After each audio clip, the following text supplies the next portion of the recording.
Well, welcome back here on Scotty Sports Network. Mike Smith alongside with you. Of course, joined as well by my man, of course, Jarrett, joining me, doing the play-by-play when I'm not around, but joining me for the broadcast here today for game number 2 here at Highland Community Ballpark as the Highland men's baseball team opening up the action here in Jayhawk Conference play, of course, with the opportunities for themselves. 5-12 now for the conference record, 12-15 overall. Johnson County taking game number 1, a 4-2 affair, and it was Jarrett, a little bit tough going for Highland's offense. They got some early base runners, unable to do anything with them to the way they would hope. And they stranded 12.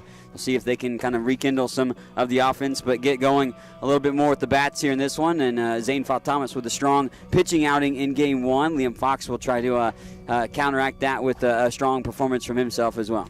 Of course, I joined you a little bit late here. I was late to the party a little bit. But, I did come on. I did get to see Zane throw a little bit. And what an outing from him. It was his best I've seen all season. And it's similar conditions where the very first game of the season started. We were down in El Dorado, Kansas, and Zane started the very first game of the season. And it was cold, very cold down there. It's still very cold here today, but, I think that was the best I've seen Zane. Yes, the offense wasn't really there for him, but, it's mid-season. You kind of get a lot of guys around here whose bats go a little cold, just like the weather today. And you got to give it time. You got to let players who are in a slump. You got to let them keep going. Like we've seen many guys come on late here that we didn't see at the start of the season. I mean, maybe their bats are going a little colder, maybe not. But season still goes on, and you got to give the guys a chance to keep going. A little bit of different lineup as well. We'll talk about that as we get into the action already. Liam Fox on the mound, as I mentioned, for the Scotties in this showdown. And Liam's first pitch is ball 1 to Mason Hartman. Hartman, batted leadoff in game number 1 and does so again. He's playing at second base, followed by left fielder Brian Sullivan in the 2 spot. And that rocketed off the glove, the third baseman. Dalton Burt trying to track it down, but it works its way into left field. Just a tough break that time for Burt, almost trying to snow cone that catch, but unable to do so, and Hartman leads off the game with a single. It's exactly what he did in game number 1, but Johnson spoiled their opportunities early, got their runs in the 5th inning, 3 of the 4, added an extra run on to win it 4-2. But finishing out the batting order, Ty Herkenberg batting in the 3 spot. He's a hot corner third baseman. Malik Williams will bat 4th. He's the first baseman. Jacob Owens batting 5th, center fielder. And first pitch from Fox to Sullivan is outside ball 1. Tino Zach is the DH. He's batting 6th. Jake Cross is your catcher again, batting 7th. Charlie Pela is batting in the 8th spot and playing in right field. And shortstop Matt Johnson rounds out the batting order in the 9 spot. I got to tell you what, if Dalton Burt just had a little more inches to his wingspan there, that was all snagged and gold glove worthy material right there. Cam Wynn is the pitcher, by the way, for Johnson. And pitch goes in for the first pitch strike. 1-2 the count. 2-1 the count, excuse me. Set the defense for the Scotties in a moment. Loss sent them to 12-15 on the season. That dips a little low, so now 3-1 the count to Sullivan. Of course, Liam Fox on the mound, as I mentioned. Tanner Williams getting the start behind the plate as the catcher. Back over at first again, Mason Nagel, Keyshawn Ballard. And this one ripped out to right field out that time off Liam Fox. And there's the hit for Brian Sullivan. Sullivan was a hard guy to retire in game number 1 as well for the Scotties defense. Ty Herrenberg coming to the plate, the third baseman for Johnson County. Rest of the infield for the Scotties as well. Dalton Burt at third and Shane Drolet at shortstop. Out in the outfield, Justin Reshik, Jordan Henning, and Zachary Hill in that order from left to right.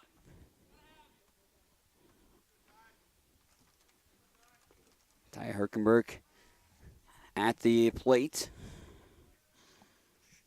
From Fox first delivery, and this one laid down. Fox misplays it, bobbled it a little bit. No play at first. Nagel was charging in. Ballard was covering, but no play over at first. A little slight bobble that time allows Herkenberg to reach safely, and now 3 up and 3 on thus far in the ball game for Johnson. So they give him a single on that play ultimately, so they'll rule 3 consecutive singles overall. Herkenberg actually struggled in game 1. He was 0 for 4, and Malik Williams coming to the plate. He was 0 for 3 officially in the game. The only time he reached safely was an error, and that scored a run at that point. Hit over to the third baseman. They'll throw home, and off the hop, it'll be a bad throw. Brings in 1 for sure. Here comes another. And no plays. The ball caromed all the way over to the first base dugout, and 2 coming in to score. So Scotties fall down early here in the top half of the first inning. 2 runs across the plate. Now batting the center fielder, number 24, Jacob Owens. Jacob Owens will come up. Nobody out here in the top of the first inning, and an already a 2-0 lead for Johnson.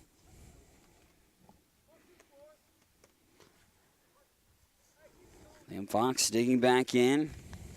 Fox on the season, making his 6th start of the year. That one foul, just foul on the third baseline. Freshman from Edmonton, Canada. 21-plus innings pitched thus far this season. Tossed a complete game earlier this year, 5-inning affair where Scotties run-ruled Bethany, JV.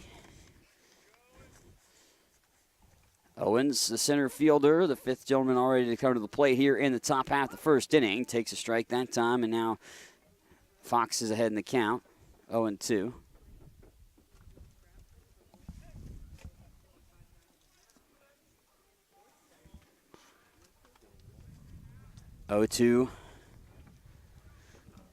Delivery on the way from Fox here. The Scotties find themselves down and down on strikes. Owens goes for the first out of the ball game. A strikeout for Liam Fox. Now batting number 32, Tino Zach. Saw things got a little hairy there. You raced off, of course, to take care of some business with the statistical categories. Well, you So see when you got a very useful hand like mine for Highland Athletics, you are needed places. That ball shot out to right field, and it's going to be another single, an RBI variety as well. Herkenberg comes in from third on the hit from Tino Zach. Now batting the catcher, number 33, Jake Cost. Not a good start here for the Scotties. 3-0 advantage for Johnson County here in the top half of the first inning, and just 1 out. This will be the 7th batter to come to the plate here against Liam Fox to open things up. But it's going to be fine. You know, if you've watched Scotty Sports all year, if you watch the baseball team all year, you will hear Coach Alex Cox like constantly say, 1 pitch away, 1 pitch away. And that is true. Like Liam Fox, you are literally 1 pitch away. If you just get 1 ball in here, get it rolled to Keyshawn at second or Shane at short, they can roll a double play for you easily like we've seen it all year long. And the Skies are right out of this inning, and the bats are in their hands to get right back into this game. Just 1 pitch away, really. Scotties have shown some resiliency over the course of this season. A swing and a miss by the catcher, Jake Cross, here for Johnson County. We've seen a couple of walk-off victories for the Scotties thus far this season. Already 12 victories, 18 finished with last year. Cross struggled at the plate for Johnson, by the way, in game number 1. He was actually 0 for 3 with 3 strikeouts. And I don't think that record is as accurate as it should. I mean, as it says it is. I mean, this Scotties team is definitely a lot better, and it's been one of the better ones we've seen over the past couple of years. I mean, it's a growing team, it's a developing team, and you got to realize that. And I think that record is not as accurate as it actually says it is. 13 of the 27 games were decided by 3 runs or less, including the one played game 1 of the doubleheader, which Johnson won 4-2. Ball 2 to Cross, and now it's a 2-2 count here to the Johnson County catcher. He's the 7th gentleman to come to the plate. 3 consecutive singles opened up the inning, followed by an error, and 3 runs have come across the plate as well. 4 total hits for Johnson County in the frame. And That punched up into the air that time around, up off, and there towards right field, and they'll throw towards second, get the double play, and they will indeed. And Malik Williams away from a double play. Yeah, Malik Williams, I don't know what he was thinking with the deeply hit fly ball to right field, but hey, Scotties will take it for sure. On the fly ball out to right, it ends up in a double play going to second base, and getting it for the Scotties to end the frame. Johnson County, however, does get 4 hits and gets 3 runs out of the 4 hits as well. We go to the bottom half of the first inning. Scotties will have Zachary Hill, Justin Reshik, and Keyshawn Ballard leading things off here for themselves when we return here on the Scotty Sports Network. If you have heard stories about college debt and what it is doing not only to the student who borrowed the money, but also to families who co-signed those loans, you may have concern about your own college future. Check out the difference it makes to attend Highland Community College before transferring to a 4-year institution. Going to Highland will save you thousands of dollars in college expense. Literally, you'll be able to start your life after college without the burden of debt that is impacting so many families. Check it out at highlandcc.edu. Highland Community College. From here, you can see anywhere. Get all the latest news on Highland Community College athletics by checking out ScottyAthletics.com. From recaps of the latest game action, schedules, stats, player features, athletes of the week, and much more. All you need to know about Highland Community College sports at your fingertips at ScottyAthletics.com. Make sure to also follow us on Twitter at HCC Scotties and on Facebook.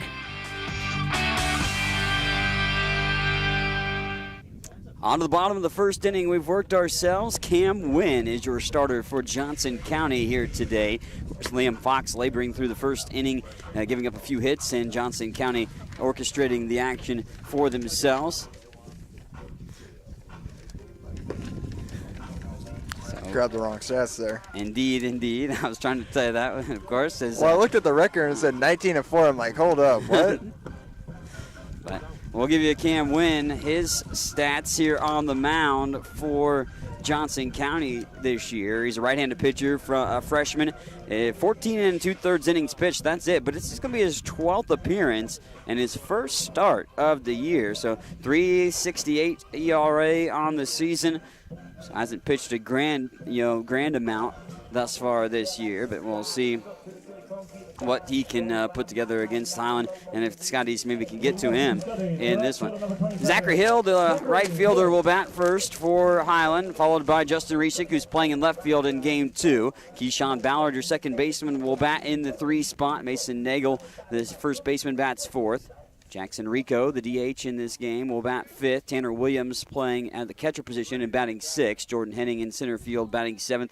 Dalton Burt, third baseman, will bat 8th, and Shane Drolet, your shortstop, will bat in the 9th spot. Zach entered the doubleheader today, batting .311, and pulled back. I was going to maybe show bunt there for a second, but ball 1 to Hill. Zach Hill, one of the guys, like I said, it wasn't one of the guys you were seeing at the very start of the year, but recently has come on and showed he can swing a nice bat and field out there in the outfield pretty good. But lays down a bunt attempt, and the wind comes off the mound and charges in on it. Goes 1-3 on the putout. Zach did have a hit in Game 1, went 1 for 4 in Game number 1. Justin Reshik has been pretty solid as far as getting on base. A couple of walks and a 1-for-2 performance with an infield single. Beat out a potential throw, hit it deep into the shortstop position to get that infield single in the Game number 1. Reshik on the season, .313 batting average on the year, the Holton, Kansas native. One of those guys, Reshik, one of those guys that you will constantly see, and takes that one right off the knee, but shrugs that off and takes first, and now we'll just add to his on-base percentage. Yeah, tough way to get on base, but it's actually his 9th hit by pitch this year for Justin Reshik, which it might be the best on the team, which I don't know if that's a category you want to be the best in the team with, but it gets you on base. So if you get on base for your team, one way or the other. Nobody can say you're not the toughest on the team with that stat. Scotties have garnered a lot of free passes over the course of the year, been able to try to take advantage of that, and fortunately left some base runners on in Game number 1. But Keyshawn Ballard was on base quite a bit. He scored the 2 runs. He was actually 3 for 4 in the game. It was his 5th 3-hit game of the season. And pitch comes inside. Ballard takes ball 1. Keyshawn, 364 batting average, leads the team coming into today with 28 hits, but now 31, obviously, with the 3 in game number 1. Leads his team also in home runs and RBIs, I think. That's right. I know home runs, but yeah, home run wise, 7 of them on the season. RBIs, he had 16 coming into today. Didn't get any in game number 1. That is not going to lead the team. Mason Nagel leads the team in RBIs, but I think it's tied for second best with Josue as well. I knew it was home runs, but wasn't sure on the RBIs there. Usually on a team, if you're leading in home runs, you're usually the RBI leader. It's pretty safe assumption most of the time. He does lead the team in one other category, I believe, too. I thought I saw. I'll have to look at it. Maybe the multi-hit games. Yeah, multi-hit games. Another good statistic there. And another pitch gets away, and it's going to allow Rishik to advance all the way to third. He was on the move already. He got to second. Now a 3-1 count to Ballard at the moment. 90 feet away from scoring. Cutting into the lead perhaps as well for the Scotties. 3-0 deficit they face here with the bats off the shoulders for the first time in the contest. And Ballard will take ball 4, and you take it now with runners at the corners. Dotting the I's here for the Scotties as they'll try to put something together offensively. And, one thing that Coach Doolin has talked to me, Jared, about over the course of the season has been consistency. And he's asked that for both aspects of the game, pitching and offense, even the defense too, with some errors popping up here and there over the course of the year. But that's only going to what makes the Scotty team better is finding that level of consistency. Well, I think that's the name of all sports. Really, is you got to find consistency. And yeah, I mean, you do see the guys out there who get like multi-hit games, or go a perfect 4 for 4, 4 for 5. But you want to see a level of consistency of like a guy that would like. I'll ask you, would you rather have a guy on the team that has 1 out of 5 games, and he goes 4 for 5, but then the rest he's like 1 for 5 or 0 for 4, or would you rather have a guy that's a solid, steady, gets at least 1 hit through those 5 games, maybe 2 hits a game, or shows he gets on base? I mean, that is I've seen throughout the season just a struggle for the Scotties. Is just a consistent level, because there will be some games where it's like, oh my gosh, they're scoring 10 runs. I wish I could see that every single game, and then there's games like last where they're only scoring 1. Indeed, yeah, and then you want something like that as first pitch ball, by the way, to Mason Nagel, the first baseman, with a couple of guys on, runners at the corners for the Scotties in Rishik and Ballard to set the scene here in the bottom of the first inning. Scotties down 3-0. But yeah, you want the other thing is for baseball, obviously, with such different amount of guys and the nuances of baseball and different things, finding consistency between just yourself is hard enough, let alone putting it all together teammate wise and having top to bottom in the order have that consistency as well. And I'll tell you what, like seeing this team, like the start of the year, I mean, there was one guy we always saw, and I believe it could be argued, but I believe who might lead the team in power hitting, but you don't see him in the lineup, is Christopher Procopio. Like, he was in the lineup consistently all year, but he just lost consistency, and that one is gone, and you better watch your head, middle schoolers. Mason Nagel with the monster bomb. It goes up into the junior track and field meet as the round trip ticket is punched by Mason Nagel. He put airplane mode on and took it out of the ballpark for the home run. It's not just a single home run, it's a 3-run bomb.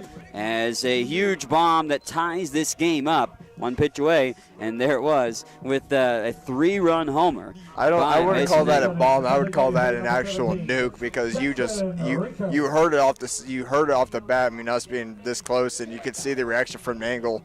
And plus that right field fence, I mean, it's a lot different here at Scotty Park, but Mason Nagel, are a little off, right? Mason Nagel, one of the returning players, he knows if he got enough on it to get it over that right field fence, and he showed it. Mason's 3rd home run of the season as well. Nagel blasting that one for a 3-run bomb. 26 RBIs now for himself on the year. This is Jackson Rico, and he started to play a lot more as of late. Jackson has put forth some solid performances. The Lee Summit, Missouri freshman, .318 batting average on the season, and now 3-0 count in his favor. DHing today is Rico for today. He does have a home run and 7 hits on the year. I doubt anybody remembers this because I was the only one who traveled to Fort Scott in the game. But what happened was Mason Nagel, his first at bat in the very first game, just took a ball off the back of the head and was concussed, and they put Jackson Rico in. And Jackson Rico's first game of the year, getting consistent playing time, he homers. Like it's those kind of guys that Coach Doolin is looking for, is to step into a role and show consistency. And he went. You might not say, it was outstanding, but he went 2 for 6 on the day and placed for Nagel, and now Mason Nagel's back, and he still finds himself in the lineup. Yeah, Mason was out for a little bit because of that concussion situation, but back in the lineup in a big way here in this second game to tie it up at 3 apiece with a 3-run homer, as Rico just drew the base on balls to get over at first base. And still only 1 out here in the bottom of the first inning. 3-run homer by Mason Nagel makes it a 3-3 contest. As that pitch is ball 2 to Tanner Williams. Williams catching in this second game. Did not play in game number 1. The freshman from Lansing, Kansas, with 12 hits. .261 batting average on the year. Had the walk-off hit against Cloud County earlier this year, a game in which Highland won 8-7. Battled back from behind to earn that victory. I want to, with this team, I want to see, not necessarily see, but I don't want to hear any more of the fighting back stories. I want us to actually have a game where we absolutely take control of and just maintain it through a solid 7 or 9 inning games, depending on which game it is. But you're always hearing of the fighting back, or we're always trailing and have to fight back in the walk-off wins. Wouldn't it be nice just to have a 5-run lead going into like the later innings, to where you can get some of these bench guys, some of the guys that don't get to play some. And I think that's what's kind of lacked here is just, you see, like I said, Jackson Rico didn't have any playing time until, of course, an injury to Mason Nagel. But you don't want to have that. You don't want to have guys that only playing time consists of an injury. I just want to see a game where these guys totally get the bats rolling, have the pitching there, and put 2 and 2 together instead of like last game where we saw Zane Fall-Thomas come out and start unbelievably, only giving up 1 run through 6 innings, or giving up no runs until the 6 innings, but he only has a 1 run behind him. Like Johnson County already going with the pitching change. Yeah, wow. Already to the bullpen here is that was a short leash. Cam, well, this is his first start. I will say that for Cam Wynn, and he goes what will be officially a third of an inning in this ball game. Gives up 3 walks and 1 hit batter, and also just 1 hit. Now, granted, it was a magnificent hit. Yeah, that was out of the ballpark over the right field fence for a 3-run homer by Mason Nagel, and that makes it a 3-3 contest right now. So you thought, if you're Johnson County, obviously you go with the guy to put forth his first opportunity to start, but you had some early run support, so you thought maybe that would help him, but not the case as Highland bounces right back. So new pitcher on the mound. Now pitching number 27. Number 27. And that would be Dylan Bierman. So Bierman from Tulsa, Oklahoma, 6'3" pitcher. Getting onto the mound, taking over for Cam Wynn.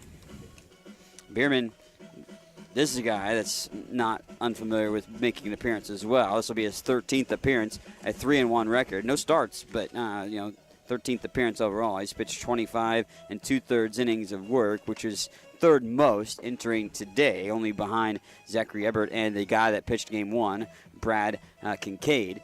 So Bierman look at that sheet there, and there's quite a bit of big ERAs for that team, which last year's Johnson County team, I remember there was 2 guys that were one was undefeated and one only had 1 loss, and they were like 10-0, 9-1. They had like sub-1 ERAs, and it was absolutely that's video game numbers right there. They are giving up 7.5 runs per game. Johnson is on the season, so they've gave up their fair share of runs while scoring about 9.3 runs per contest. On top of that, only held to just 4 in Game 1 by Highland, but winning Game 1 4-2. But yeah, Johnson 20-11 on the season, 9-8 in Jayhawk Conference play. After Game 1 of the doubleheader here today, Highland 12-15, 5-12 in conference action. Must not be the year for the Cavaliers. Talking to NBA and the Johnson County Cavaliers. Of course, Highland softball played Johnson County yesterday as well. Split. We'll see games. If the baseball team can earn a split as well. Some close games yesterday on the softball diamond too. 8-5 and 8-3 was the decisions. Highland won the second game 8-3. And pitch bounces around, and that will get away. And no throw for the catcher to. So now here's a chance to take the lead with 2 runners in scoring position now. Only 1 out as well, so ideal situation. Jordan Henning at the plate. Jordan, .359 batting average entering today. Did struggle in Game 1, however. Reached base safely just once, but it was via a walk. Henning, that was his 14th walk. Henning chops that one over to the first base dugout. But like guys, I mean, as we were talking about the consistency thing, like you just got to see it a little more, both on the offense and the pitching side. I mean, defense, I think they've been pretty good. It's been slowly improving every single game, I believe. But like on the pitching side, it's kind of demanding of consistency when when the head coach grabs his closer and throws him in to start a game. I'm talking like Caleb Underwood, who was labeled as a closer, but you weren't seeing much of Underwood unless it was later innings. And I believe he started one game at KCK recently. And got the W again, his second of the year, and doesn't have really any saves. I mean, that just kind of shows you where the consistency is lacking with this team, which is a good team, young and still trying to find their foot of where they're at, but good eye there. And Jordan Henning drawing the base on balls, and that loads the bases as well. So, new pitcher, but really the same outcome so far in this contest as the starting pitcher Cam Wynn. He went 1/3 of an inning, gave up 3 walks over the course of the action. Also 1-hit batsman as well.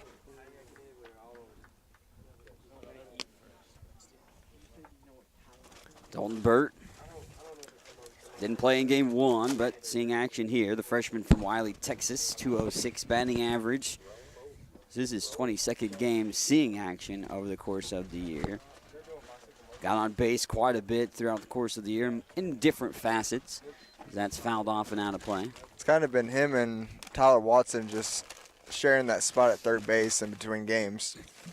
Tyler indeed started at third in game number 1. Still 1 out, bases loaded. Scotty's had bases loaded situations multiple times in Game 1. Is that, ball in the dirt kept in front by the catcher, Jake Krast. Not allowing a run to be scratched across on a wild pitch, but Scotty's will take it any way they can get it. They've, of course, tied the ball game up 3-3, but bases are loaded. All 3 walks getting the gentleman on the base pads right now. Stay fair, out towards left field, and that one tracked in deep left field. It will allow to tag up from third. Jackson Rico will be able to come into the contest. So Dalton Burt with a fly ball out, but it comes with an RBI, and it gives the Scotties the 4-3 lead as well. Too high. Hit just a bit too high. Yeah, but it still gets the job done with the RBI, and now the Skies take the lead. Runners stay at second and first, respectively, in Williams and Henning. But now 2 away here on the fly ball out, but RBI attached to it, so Scotties have a lead. Funny how the Royals scored 4 in the first inning of play, and now here we are scoring 4 here. And Shane Drolet will be safe to reload the bases as a misplay by the shortstop leads to the Scotties continuing this inning. So this is something else you have to take advantage of in baseball. Obviously there's a lot of nuance to the games. Little things play a big factor sometimes. And a little thing like that where Shane Drolet reaches safely on what should be ruled in as an error on the shortstop will be, an opportunity for the Scotties to, get things in their favor. What's funny is how they say, football is a game of inches and all that. Well, I believe baseball here is a game of centimeters pretty much. You hit a ball 1 centimeter away from that sweet spot on the bat, and you're looking at a difference right there with Dalton Burt, who didn't quite get it over the fence, but still hit it really deep and scored a run. But if he got that just 1 more centimeter on that sweet spot of the bat, that's over the fence, and we have a much bigger lead here in the first inning. Would have been a grand slam at that point if that indeed would have taken a trip out of the ballpark. But needless to say, the Scotties do have a 4-3 lead here in the bottom of the first inning. And the bases loaded again on an E6, allowing Drolet to get safely. Oof. And it ripped down the first base side, but Malik Williams able to haul it in and finish off the bottom half of the first inning. So a line out by Zachary Hill. Hill was actually 2 of the 3 outs in the inning as the Scotties bat around and plate 4 in the bottom of the first. Scotties take control of this one, but by 1 run as they lead at 4-3 here on the Scotty Sports. What is it that stays with Highland alums that make them want to come back and work there? Almost 40 Scotty alums are now Scotty employees, and that number increases every year. Highland President David Rice encourages and supports those who work there with a simple philosophy. You're hired to do a job, do it well. Supporting folks to do their jobs encourages them to meet Rice's simple but high standards. Consequently, Highland faculty, staff, and administration are all part of a supportive culture that helps each other do their jobs well. Check it out, Highland Community College, online at highlandcc.edu. Watch all the action and relive games from the season on the Scotty Sports Network, your home for Highland Community College sports. Subscribe to the Scotty Sports Network on YouTube and stay connected to HCC Sports. And now you can catch the latest game action and special features on teams and players with programs like Scotty Sports Talk. Find links to Scotty Sports Network under the Fan Zone tab at ScottyAthletics.com and subscribe to the Scotty Sports Network on YouTube. Well, the Scotties fall down 3-0 early on in this ball game, with Johnson County taking the bats off their shoulder in the top half of the first and plating 3. They led the entire game off with 3 consecutive hits, but then Scotties, not rattled. They came back in the bottom of the first inning and bat around, matter of fact, and able to take the lead, 4-3. Scotties lead it all on 1 hit. So 1 error thrown in there too, and 4 walks and a hit batsman thrown in with the 3-run homer by Mason Nagel, helping spearhead a 4-run bottom of the first inning. And Liam Fox will return to the mound now with the lead in his favor. Face Charlie Palea as the first batter, and he fires a first pitch strike, does Fox. Liam, you got the lead. Let's see what he can do with it. Of course, the starter chased out early on as Priella knocks this one out to right field, and it's a leadoff single just like the first inning. As Johnson County has, going back to the first game, taken advantage of opportunities as far as getting an early base runner. Now, they didn't necessarily take advantage of scoring those early base runners early on in game number 1. But they got some early base runners, and they've done that here so far through the first 2 times at the plate. Leadoff man on in the first and now in the second as well. Matt Johnson, the shortstop, digs in against Fox. Swing and a miss, and first pitch strike to Matt Johnson.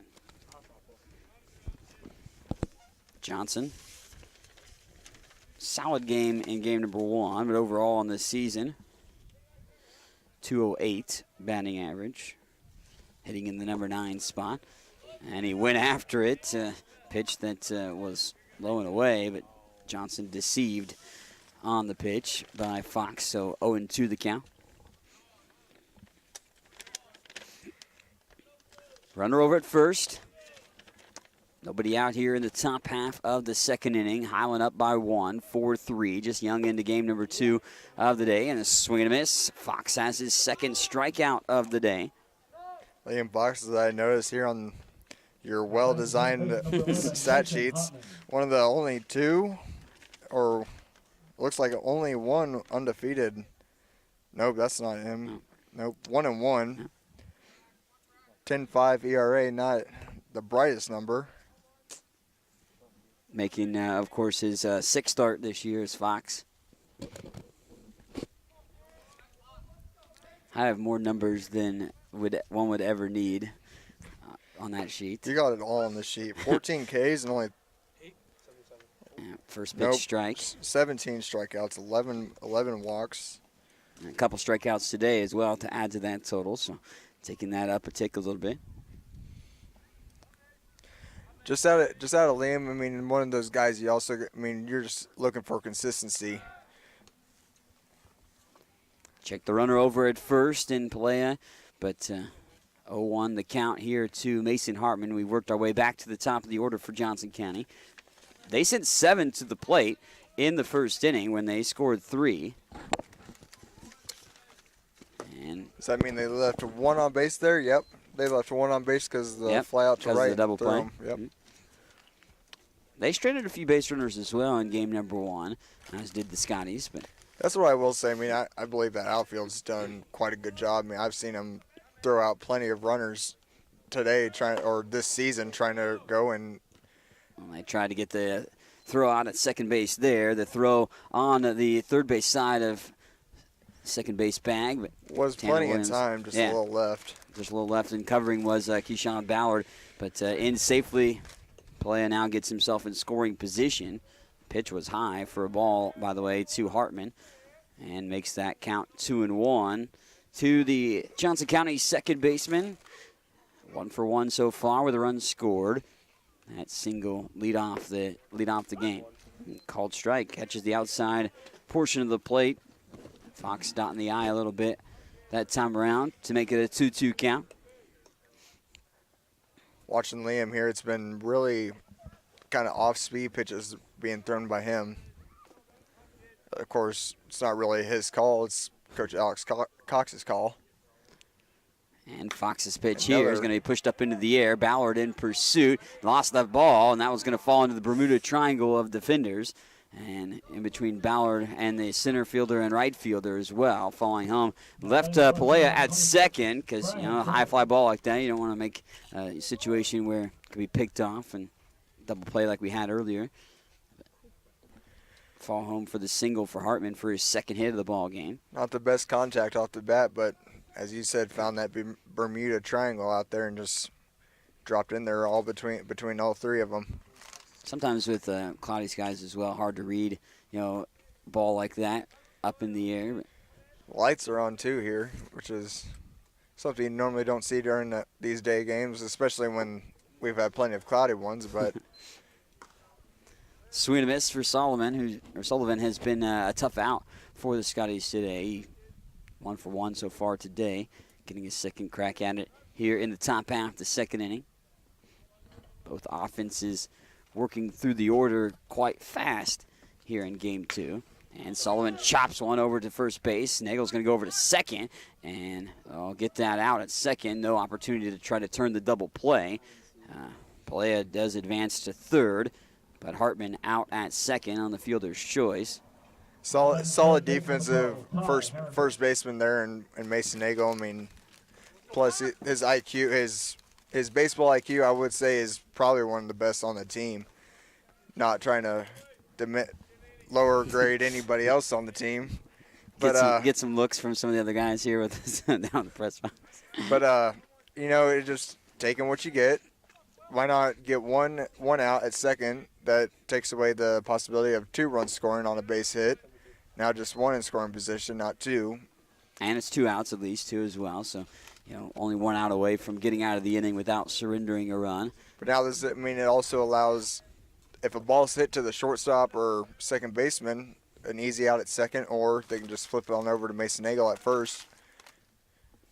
1-0 delivery on the way to the third baseman for Johnson County. And that pitch a tad bit low for ball 2 to Ty Herkenberg. Looked above the knees there for my liking, but what people don't know is whenever school's out of here at Highland and I go back home, I do Little League umpiring, and I'd call that a strike. Little League might be a little different than college baseball. Oh, I tell you what, there's a big difference between those kids and these guys.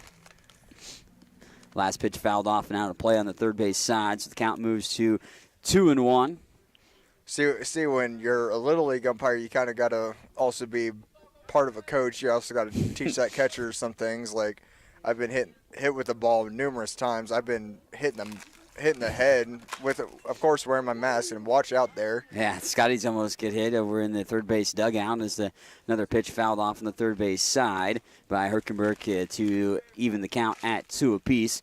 Top of the second inning, game 2 of our doubleheader today. Jayhawk Conference play here on the Scotty Sports Network. Mike Smith alongside with you, joined by my man Jarrett as well. Of course, the guy that does play-by-play when I'm not around. And stats and stats, a little jack of all trades. I'll give you that for the athletic coverage that we provide. The athletic director here has taught me very well. Tyler Nordman, of course, somewhere around here. As I was saying, like, in the difference between Little League, like, I took a ball off the mask one time, and the catcher didn't even move his glove to try and catch it one time. It was a little too high for him, and I looked down at him, and I just said, hey, your number one job is to catch the ball, but your second job is to also protect me, and just kind of joke with him there. This one put up high into the air, yeah, and pretty deep ball as well. And that one up off the hill in center field. Turning second, will head for third for a potential triple. Herkenberg clears the bases with that triple, and a big-time play there for a 3-bagger. That also scores a couple of guys as well. A lot of moisture, a lot of rain and mist has come down here in Highland the past couple of days, and that's, I bet, what was the problem out there. That hill was probably really slick and was unable to make a play on it. I saw kind of a play like that in game number 1 as well. An outfielder for Johnson County was diving for a ball that I think it was Connor Feeney put it in over there out towards center. Yeah, Jordan Henning just not really able to find it right off the bat, and a little tough here. The cloudy skies could have played a factor. That soaked wet hill probably wasn't able to give him much traction to get up and make that play, but it's still a good effort. I mean, found the ball immediately and got it in quick as possible and didn't allow an inside the park home run. 2 RBIs attached to that triple for Ty Herkenberg, who struggled in game 1 but has a 2-hit game here in game 2. And also with those 2 runs in the top half of the second inning, Johnson County has swung the lead back to their side, 5-4 advantage. Chopper over to third base. Burt picks it up and fires over to first. 5-4 put out, and that would do it for the third out. But Johnson County gets a big 2 RBI triple and 3 hits overall in the top half of the second. And Johnson County has regained the lead here on the Scotty Sports Network as they're on top 5-4. We go to the bottom of the second. Reshik, Ballard, and Nagel do up here on the Scotty Sports Network. Highland Community College surprises a lot of people. Generally thought as one of the smallest, Highland is actually in the middle of the 19 Kansas community colleges in enrollment. Its Highland campus has a real college feel with housing, athletics, student organizations, theater, concerts, art shows, an operating farm, and distinctive academic programs in its regional centers that cover the college's 9-county service area in northeast Kansas. Viticulture, enology, precision agriculture, diesel, construction technology, early childhood. Check it out, Highland Community College, online at highlandcc.edu. What is it that stays with Highland alums that make them want to come back and work there? Almost 40 Scotty alums are now Scotty employees, and that number increases every year. Highland President David Rice encourages and supports those who work there with a simple philosophy. You're hired to do a job, do it well. Supporting folks to do their jobs encourages them to meet Rice's simple but high standards. Consequently, Highland faculty, staff, and administration are all part of a supportive culture that helps each other do their jobs well. Check it out, Highland Community College, online at highlandcc.edu. Well, on to the bottom of the second inning. It's been a long start to this ball game. Both teams offensively have found some opportunities that they've taken advantage of. And we only saw 6 total runs scored in game number 1. We have 9 total runs, and we've played an inning and a half of game number 2. First pitch, ball 1 to Justin Reshik. Reshik was hit by a pitch, and the first batter to get on base. Puts one up over towards the second baseman and fielded pretty cleanly over there by Mason Hartman. And Hartman tosses it to first for a 4-3 ground out and out number 1. 5-4, that's usually a final score in most games. I will say this. We've seen the fair share for the Scotties over the course of this year. Some higher scoring contests with Scotties putting forth some big-time numbers, but also seeing their opponents do that as well. Or we've seen some, nip-tuck tight ball games over the course of the year too. So both have played itself out. Fouled off by Keyshawn Ballard. The first pitch he sees this time around. Keyshawn drawing 1 of 4 walks in the first inning. See you see those 4 games against Bethany up there, the Bethany JV. That's what I kind of am hoping to see out of these guys. Like, Ballard right puts now. a good one here on this one. Out towards right Get center out. field. Get out. It's out of here. Ballard takes a round trip ticket, and he sends one out of play. And Ballard gets the solo shot. One of the little ones up there thinks he has a souvenir in his hand. A solo home run by Keyshawn Ballard. And he tattoos Right back to him. tied. Yep. 5-all contest now with the 1 run here in the bottom half of the second. It's Ballard's 8th home run.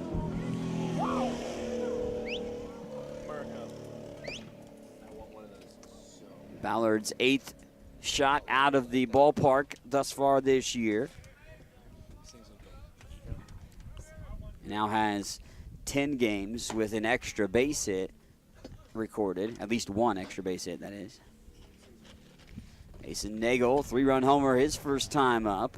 Got the 1-0 delivery on the way. Nagel pins that one off the end of the barrel and out of play. Ooh, that's a truck. That hit the truck. Always dangerous when you park by a ballpark. That's why I'm parked over a block away. Exactly. You never know when you might have a nice dent or a crack in the windshield. Good thing that windshield wasn't. It wasn't the windshield. It was just the roof. You'd but rather have the dent than the windshield issue. Very. Of course. 2-1 delivery on the way. Off the plate outside to Mason. Now 3-1. Mason with his 3-run homer. Now with 3 home runs on the season, 9 extra base hits overall, and draws the base on balls. So we saw the starter, obviously, and Cam Wynn struggle with his location. He issued 3 walks of the 4 in the first inning and a hit batsman. So he which struggled. pretty much counts as a walk. Yeah, free pass. Less pitches, obviously, to have that one. That More one happen. painful. Yeah. More painful. Yeah. So 1-0 the count. Nagel over at first. 1 across here in the bottom of the second inning right now for the Scotties to tie it at 5. And there's a pitch catching the outside part of the plate for a strike by Rico. Or to Rico, I should say. Jackson drew one of the walks in the first inning and scored one of the 4 runs. 1-1 delivery to Rico is inside, ball 2.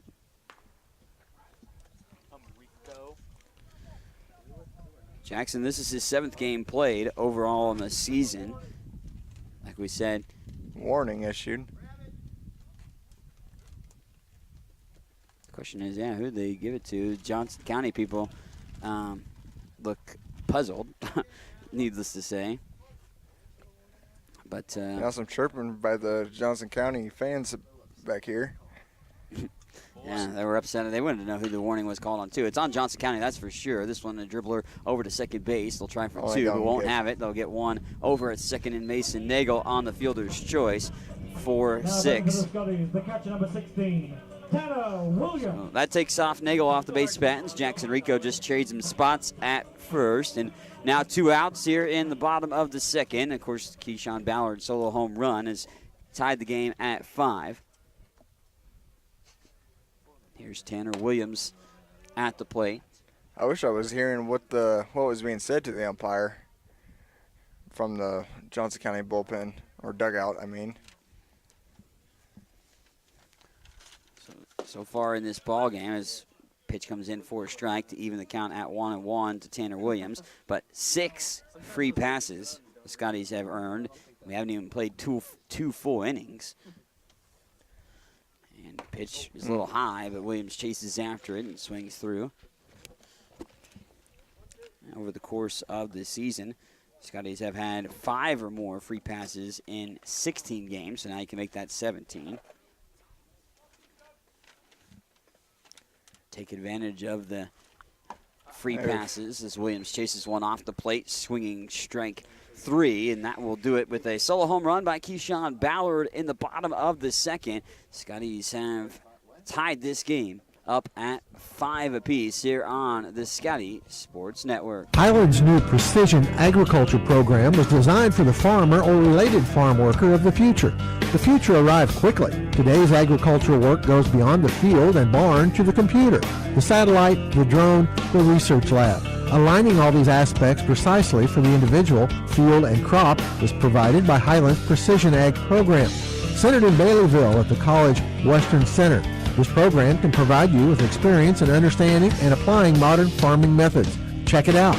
What is it that stays with Highland alums that make them want to come back and work there? Almost 40 Scotty alums are now Scotty employees, and that number increases every year. Highland President David Rice encourages and supports those who work there with a simple philosophy. You're hired to do a job, do it well. Supporting folks to do their jobs encourages them to meet Rice's simple but high standards. Consequently, Highland faculty, staff, and administration are all part of a supportive culture that helps each other do their jobs well. Check it out, Highland Community College, online at highlandcc.edu. 2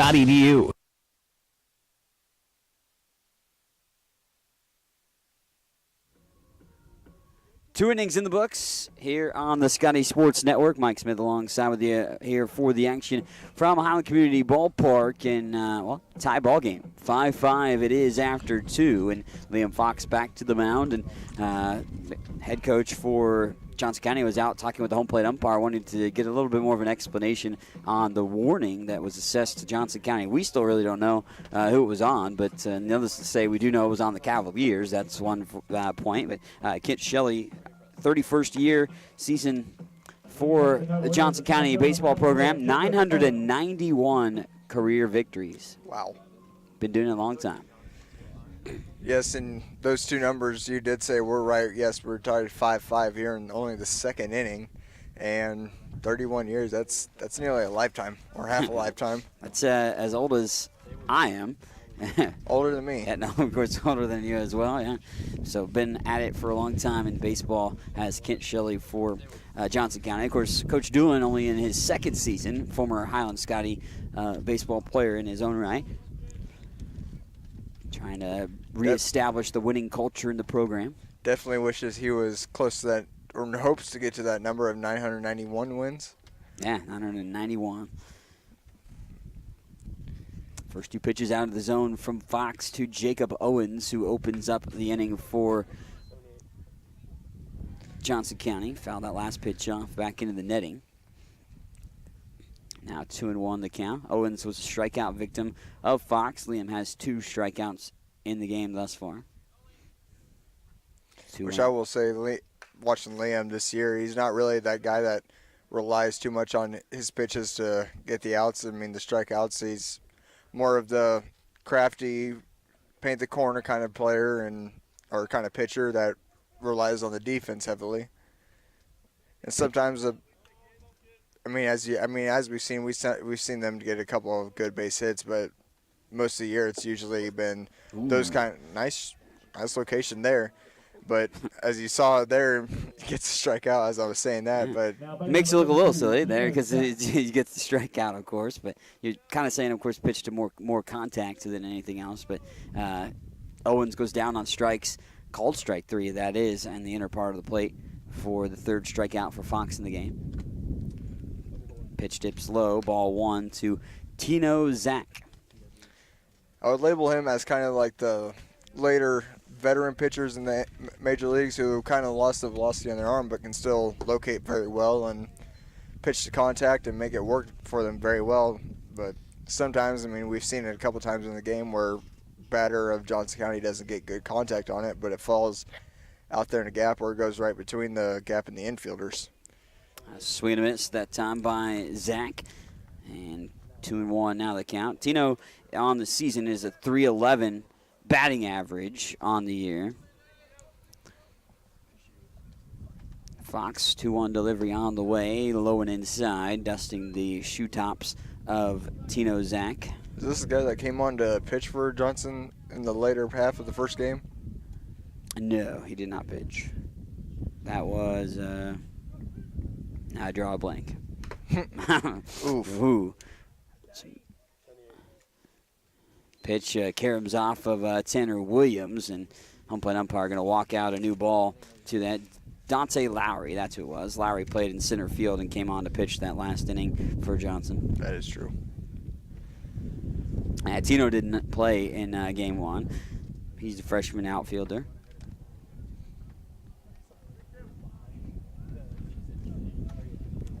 Got a full count on him here. Yep, full count to the DH for Johnson County, and Zach gets it, laces it over to the shortstop, and Drolet lays out to snag it. Shane Drolet getting that one to go into his glove. Line out to the shortstop. 2 up, 2 down. Looking for a 1-2-3 inning. Scotties did that twice in game one against Johnson. Trying to do it for the first time here in game number 2. Top of the third, tied at 5. Early offense for both teams. This is some contact as it's laced out to center field. Henning is going to see it over his head and up to the hill, off the fence. He's got extra bases for Jake Krast. Krast will stop in with a stand-up double with 2 outs. So Jake Krast, who hit into the double play. Double play was really because of his teammates' base running blunder to end the first inning. You could put that as a base running error, which could, I guess. Can't really be put on a score sheet. Yeah. Can't really mark that as an error, but that's what it was. It shouldn't have been a double play in real, typical situations. It was the base runner not paying attention. Must have thought there was 2 outs or something. Could have had that still. But again, not paying attention in those situations, which is key in baseball, because you never know what little thing you could miss out on, and it could be a costly thing at that point. Thought it was funny how he was about to round third, and his coach told him, stop, go back. Yeah, it wasn't like he had just trickled off of second base a little shortly. No, he was running. He was well off the bag. First 2 pitches to Charlie Pela, both outside of the zone, so 2-0 the count here with 2 outs in the top of the third inning. Runner in scoring position, however, with the 2-out double by the catcher Jake Krast.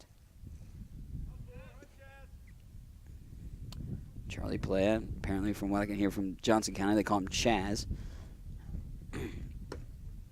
Pitch comes inside, catches the inner portion of the plate by Fox, and good location on that one for called strike 1. Tanner Williams calls time to wants to go talk to his pitcher. Top of the third inning, both teams have plated 5 runs. A 3-run first and a 2-run second for Johnson. Highland scores 4 in the first, 1 in the second.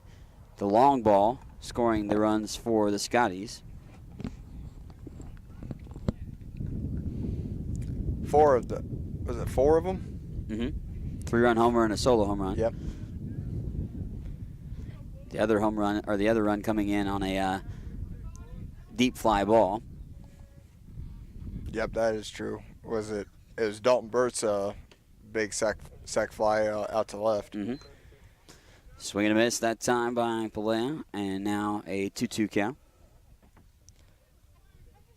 One more pitch.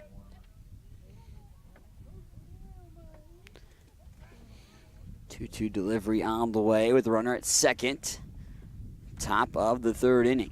And Fox gets him to chase after it. The ball gets away, and Williams will have to throw down to first to officially record the strikeout, and will do so. So 2 Ks, 4 in the game overall for Liam Fox. And the Scotties work around a 2-out hit by Johnson County in the top half of the third. We're still tied, 5-all. We go to the bottom of the third inning here on the Scotty Sports Network. If you have heard stories about college debt and what it is doing not only to the student who borrowed the money, but also to families who co-signed those loans, you may have concern about your own college future. Check out the difference it makes to attend Highland Community College before transferring to a four-year institution. Going to Highland will save you thousands of dollars in college expense. Literally, you'll be able to start your life after college without the burden of debt that is impacting so many families. Check it out at highlandcc.edu. Highland Community College. From here, you can see any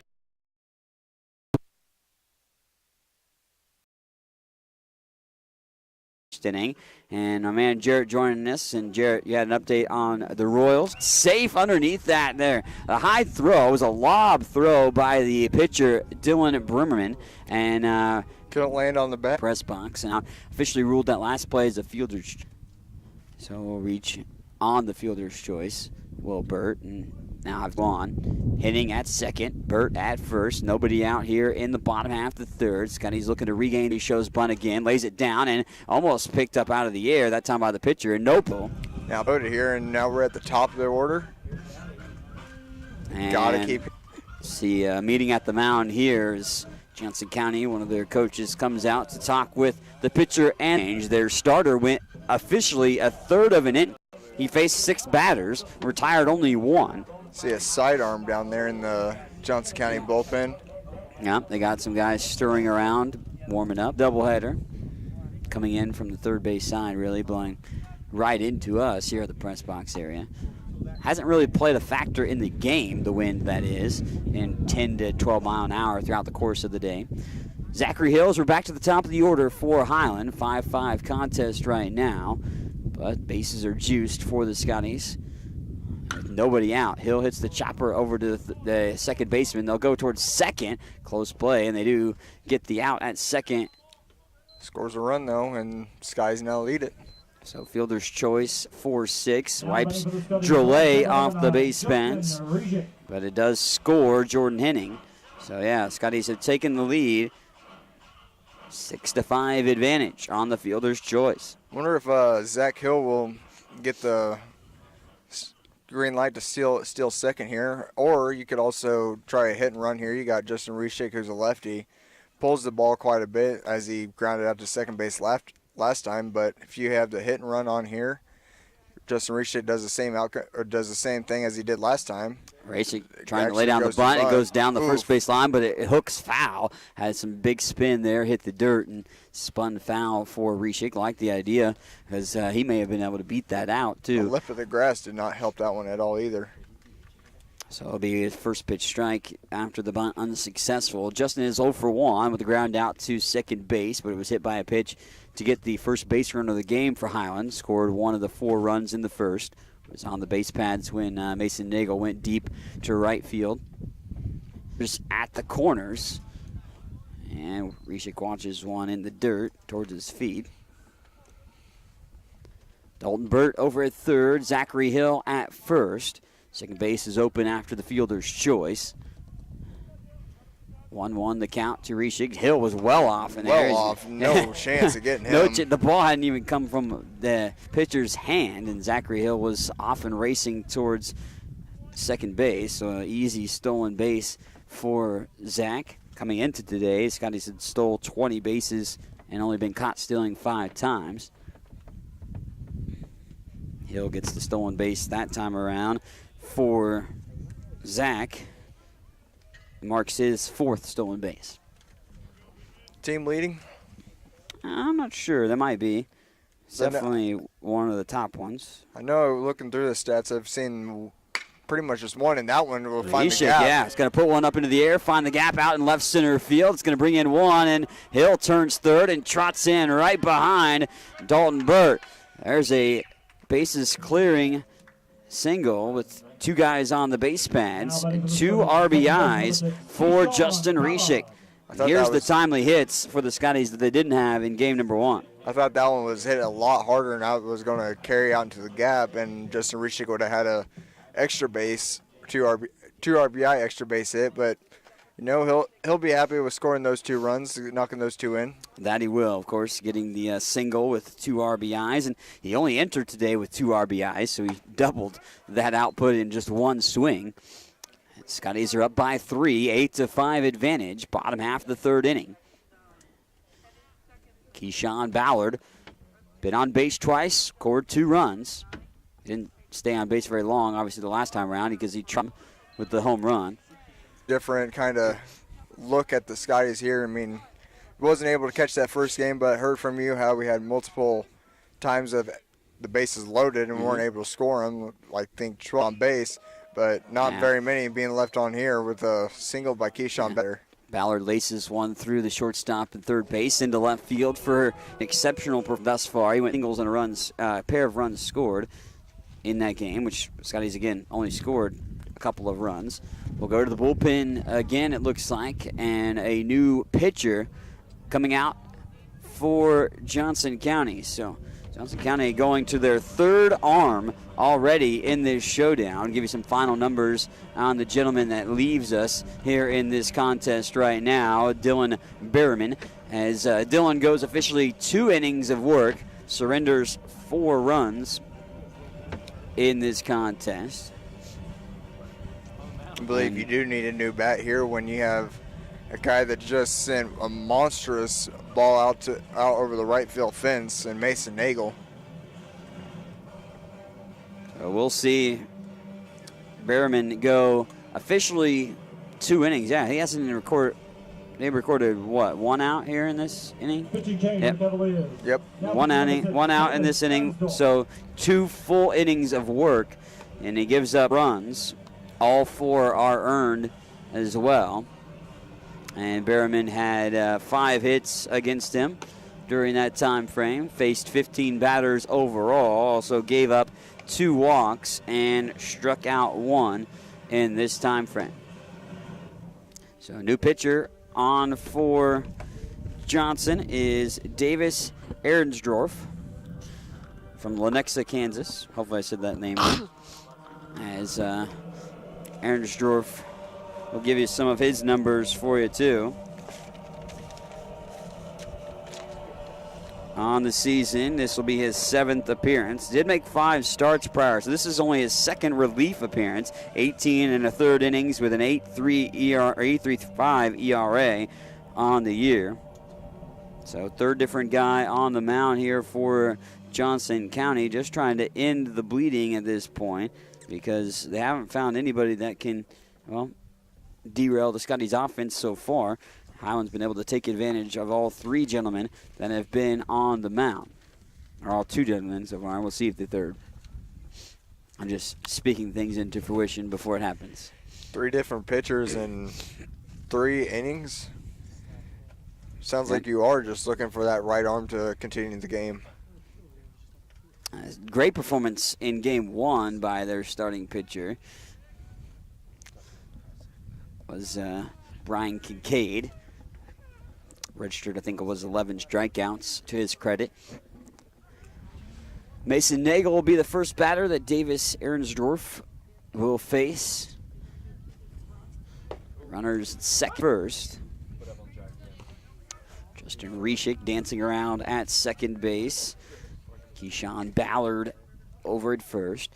3-spot put half inning at the plate thus far, and back up in favor on their side. Nagel gets a good rip at it, but Skin sends the Johnson County guys scattering over at the first base dugout. Nagel down the count 0-2. He walked last time up, and the 3-run homer as well for his 2 plate appearances in game number 2 for Mason Nagel. Reshik and Ballard on the base pads right now with only 1 out as well. And that pitch well off the plate outside. Croft was able to keep it in front of him. Hopefully there's some young ones up there at the track meet that took note of who hit that bomb that could have hit somebody last time, and hopefully they heard the name Mason Nagel by the PA guy and are being aware of now. I don't want to take out any kids out there doing the track and field things, but Mason Nagel will unfortunately go back to the dugout and be a strikeout victim. So the first batter that Davis Arnsdorf faces, he strikes out. It's only the second strikeout of the game, though, for the Scotties, which is a positive sign there, too. I mentioned it in Game 1.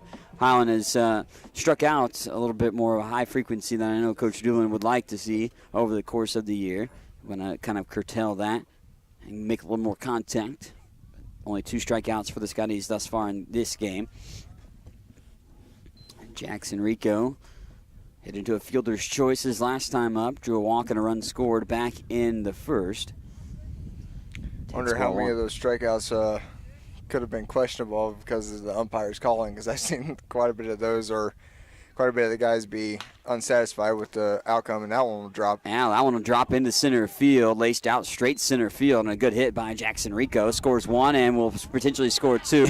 Rolling home, Justin Reshik gets himself a little dirty, a little tumbleweed action that time around. He gets around the catcher. The ball did come in and had a potential opportunity for a swipe tag on Reshik, but Reshik was able to come in. And nice job for the Scotties. He took off and dove at that plate like it was a nice summer hot day slip and slide. So Justin Reshik scoring that run, adding to the lead. Keyshawn Ballard advancing up as well. 9-5, 4-run spot here in the third on the RBI single by Jackson Rico. Tanner Williams making the Scotties for the second time in this game batting around. Williams puts it up into the air. Right fielder tracking over all the way to center, but the center fielder then comes in and Jacob Owens and hauls it home. The Scotties send 9 to the plate and get 4 out of the ordeal. Got some timely hits all around in that inning as a multitude of hits racked up. I think 5 of them in the frame, and push the lead into their favor again. We've played 3 here in Game 2 of the doubleheader in Jack Conference play, and the Scotties are up 9-5 here on the Scotty Sports Network. Get all the latest news on Highland Community College athletics by checking out ScottyAthletics.com. From recaps of the latest game action, schedules, stats, player features, athletes of the week, and much more. All you need to know about Highland Community College sports at your fingertips at ScottyAthletics.com. Make sure to also follow us on Twitter at HCC Scotties and on Facebook. Highland Community College continues to make college more affordable. Administrated by Nelnet Business Solutions, HCC now offers payment plans. Any student taking an HCC course may finance their tuition fee and main campus housing via one of 3 different payment plans. Choose from day, evening, weekend, or online classes with one great low rate. Associate's degrees and transferable classes with financial aid and scholarships also available. Highland Community College. From here, you can see anywhere.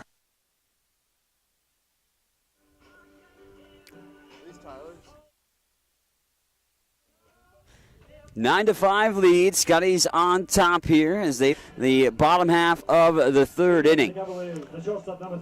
I've settled in the cold temperatures for today. It's not. I mean, we've had obviously colder temperatures. I will not sit here and say that we're like freezing, but a little bit chilly, obviously with the wind. But I've kind of gotten myself accustomed to it. So gave my man Jarrett the gloves to break out now here in the contest. As a multitude of runs have broken out in this game. Game 2, 9-5 lead for the Scotties. They have 9 runs on 7 hits. Also still left 6 on base, and despite scoring 9 runs as well.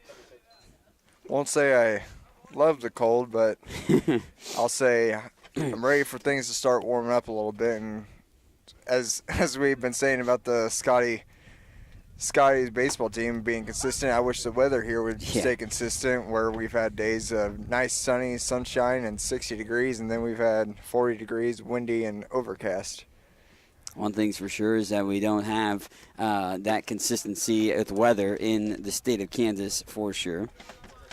There's a new guy in the batting lineup, by the way. Just noticed that. Blake Shannon taking over. So Blake Shannon getting his first at-bat, facing Liam Fox, who continues to be on the mound for the Scotties and now has the lead once again in his favor. 2-2 count here in the top of the 4th inning. Matt Johnson was the gentleman in this spot in the lineup at the 9-hole earlier until Shannon now takes over. So it looks like likely he'll just take over at third base. And Shannon is going to find the gap. Left center field out there is Henning to track it in, but it's a leadoff single. So leadoff man on for the 3rd time for Johnson in this game. They didn't get the leadoff man on. Looked like a 1-2-3 inning perhaps in the 3rd. Now they did garner a 2-out double in that inning, but nothing came to fruition for that. Only one scoreless half inning. Yeah, so far. Yeah. I'd like to see another, obviously, here in the top half of the 4th inning, but a leadoff single by Johnson County has a base runner yet again for themselves. And we go back to the top of the order. Mason Hartman, he's 2 for 2 today, and he rips one past the shortstop out into left center field. And turning second is going to third. Here comes a throw. It was on line, but a little off of that pace. But on the throw, we'll go to second is Hartman. So technically it will just be a single for him. Almost need to just stop talking as I say one scoreless half inning so far, and now Cavaliers are threatening here. Now they've got runners in scoring position, 2 of them at third and second with nobody out. Best scoring opportunity since first inning where they played at 3, scored 2 more in the second to the Cavaliers. 9-5 advantage. Scotty's on top here in the top half of the 4th. And Brian Sullivan is going to wear the pitch, and Sullivan will be on base for the 3rd time, one of those being a fielder's choice. But the hit batsman means it's bases loaded situation, and Liam Fox looks to continue to be on the mound for the Scotties at this point with a 4-run cushion. But the tying run at the plate now here, Ty Herkenberg, who is 2 for 2, a single and a triple, run scored in 2 RBIs. That's a good day for an entire game, but he's still got a few more at-bats to go. He's due to get out.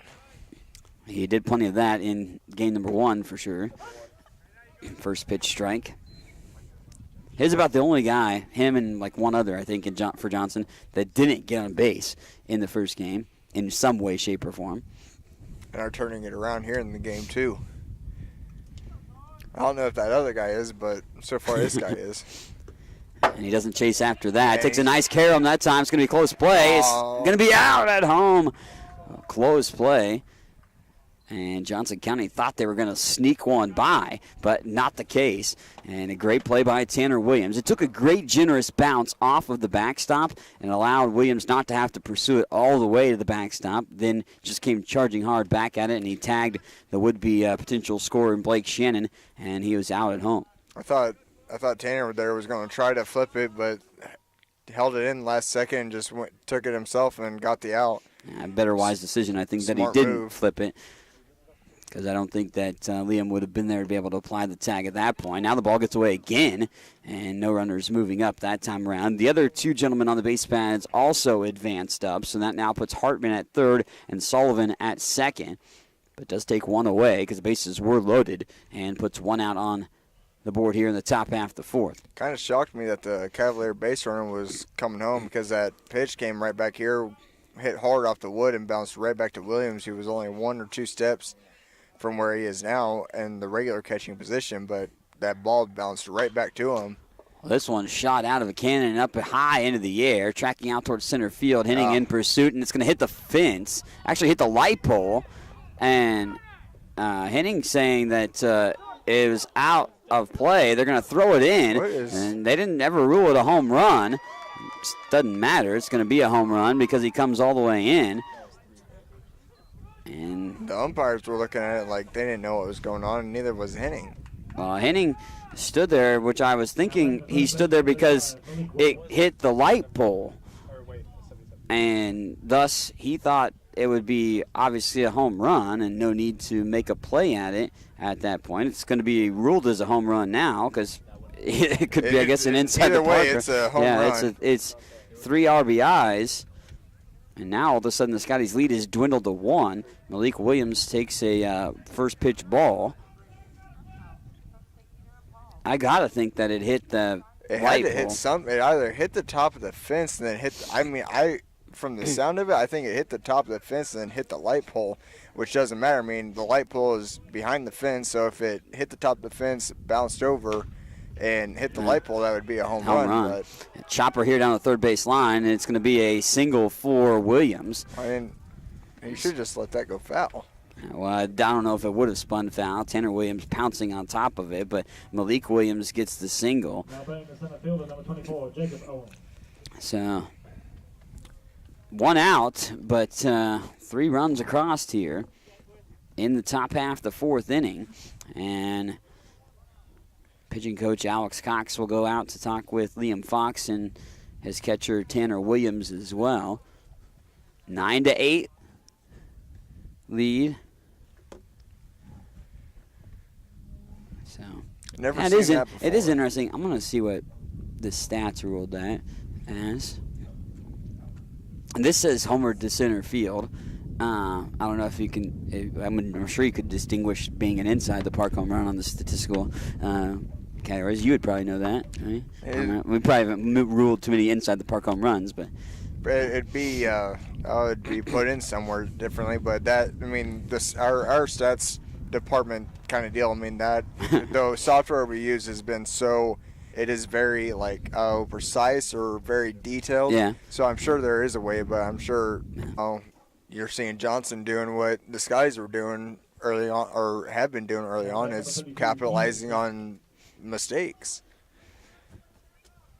So single by Owens continues the inning on. Scotties can get out of the inning still with the lead, but they're going to have to get a couple more outs and able to accomplish that feat. Put the gun away and quit shooting yourself in the foot. Tino Zach at the plate, 1-for-2 performance. He lined out to the shortstop on a spectacular display of weather by Shane Drolet earlier. This is a chopper and pulled foul on the first base side. To Blake Shannon, who gets his second plate appearance in the inning. So Shannon actually was the first out of the frame, which was recorded by Liam Fox, who has since left the contest.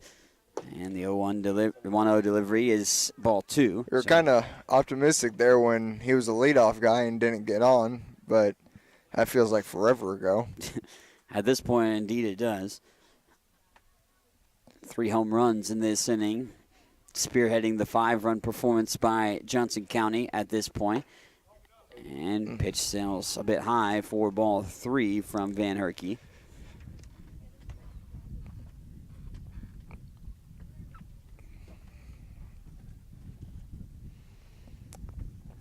Delivery on the way to Blake Shannon.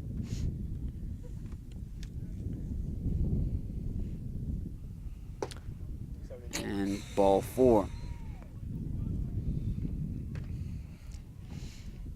Mason Hartman, who's not been retired at all in this game.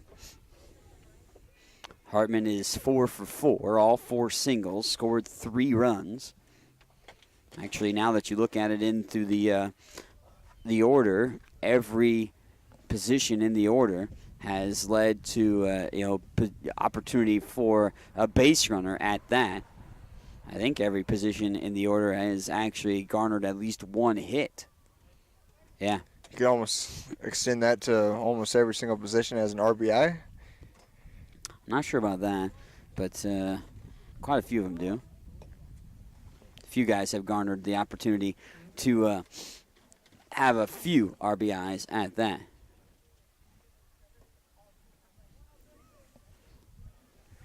So, 2 outs here in the top of the 5th inning, 15-9 lead. And Johnson County has plated 5 runs here in the 5th, 3 home runs, a 2-run homer and a pair of solo home runs as well to get the opportunities to come across. Partner in a couple singles and a double, also a walk in there too. This one's sent out towards center field, and Jordan Henning comes in and tracks it into his glove And that will end the top half of the 6th inning in a long frame of 5 more runs put on the board. 15-9 lead. Scotty's trail Johnson County in this ball game as it's unraveled here in game number 2 on the Scotty Sports Network. Highland Community College continues to make college more affordable. Administrated by Nelnet Business Solutions, HCC now offers payment plans. Any student taking an HCC course may finance their tuition fee and main campus housing via one of 3 different payment plans. Choose from day, evening, weekend, or online classes with one great low rate. Associate's degrees and transferable classes with financial aid and scholarships also available. Highland Community College. From here, you can see anywhere. What is it that stays with Highland alums that make them want to come back and work there? Almost 40 Scotty alums are now Scotty employees, and that number increases every year. Highland President David Rice encourages and supports those who work there with a simple philosophy. You're hired to do a job, do it well. Supporting folks to do their jobs encourages them to meet Rice's simple but high standards. Consequently, Highland faculty, staff, and administration are all part of a supportive culture that helps each other do their jobs well. Check it out, Highland Community College, online at highlandcc.edu. Well, we head to the bottom half of the 5th inning, and that is where we're at. A lot of runs happening in this contest as the Scotties, well, they had a lead, but had that lead evaporate, and it fell down by 1, 10-9, entering the 5th inning. And then another 5 spot put up by Johnson County. We'll recap every situation in a moment here. Zachary Hill leads off the inning and takes a first pitch strike from the 3rd different pitcher as Davis Ehrensdorf leading the way on the mound now for Johnson County. And Ehrensdorf induces Hill to a little chopper over to the 3rd baseman. High throw, and Williams is going to be able to tag Hill out, maybe even still get on the bag, but 5-3 on the put out. That is now 5 consecutive outs against Highland, and ever since Ehrensdorf came in, he only gave up an RBI single back in the 3rd, but he's recorded an out against every other batter that he's faced. Justin Reshik is 1 for 2 today with a 2 RBI single, also was hit by a pitch and scored 2 runs, but Johnson County scored 3 runs. Reshik gets a piece of that to foul it off on a play.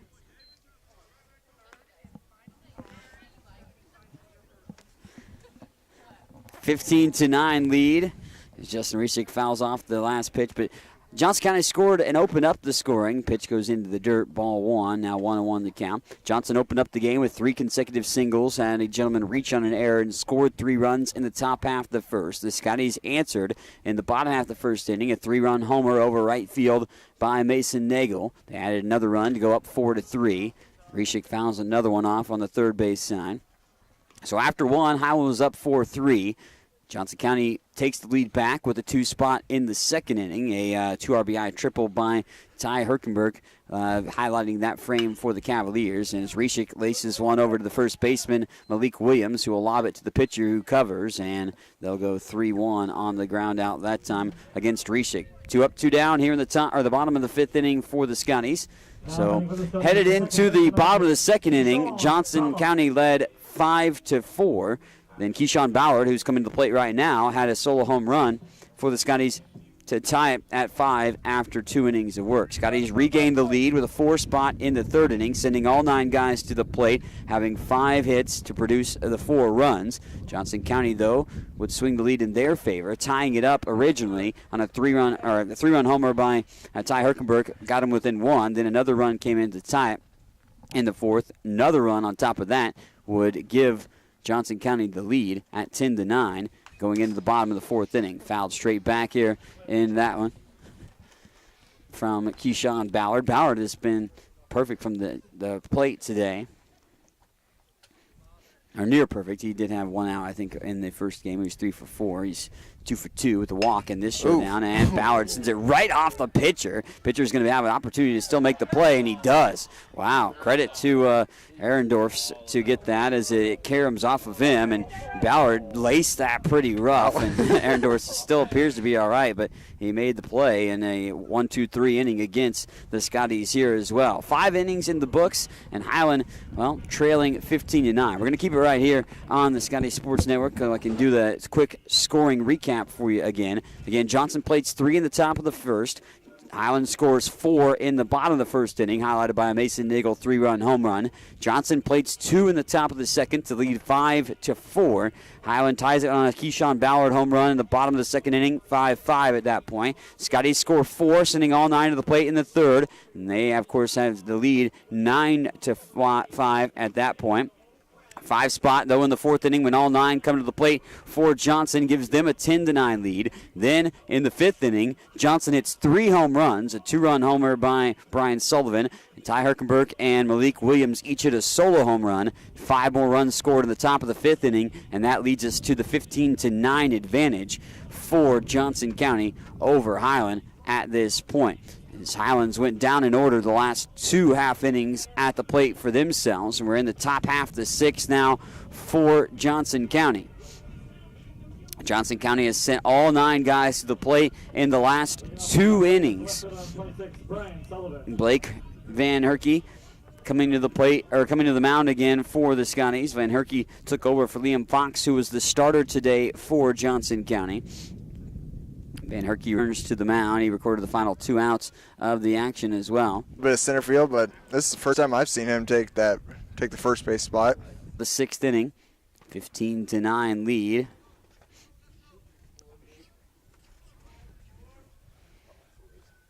Two outs now. Blake Van Herky's first pitch off the plate outside for ball 1 to Jacob Owens. Owens drew a walk his last time up and got all the way over to third. He stole the base at second. He was actually the one that got the ball thrown off his head and off his helmet, and thus the E2 got him to third. He scored the 5th run of the 5th inning. Check the runner.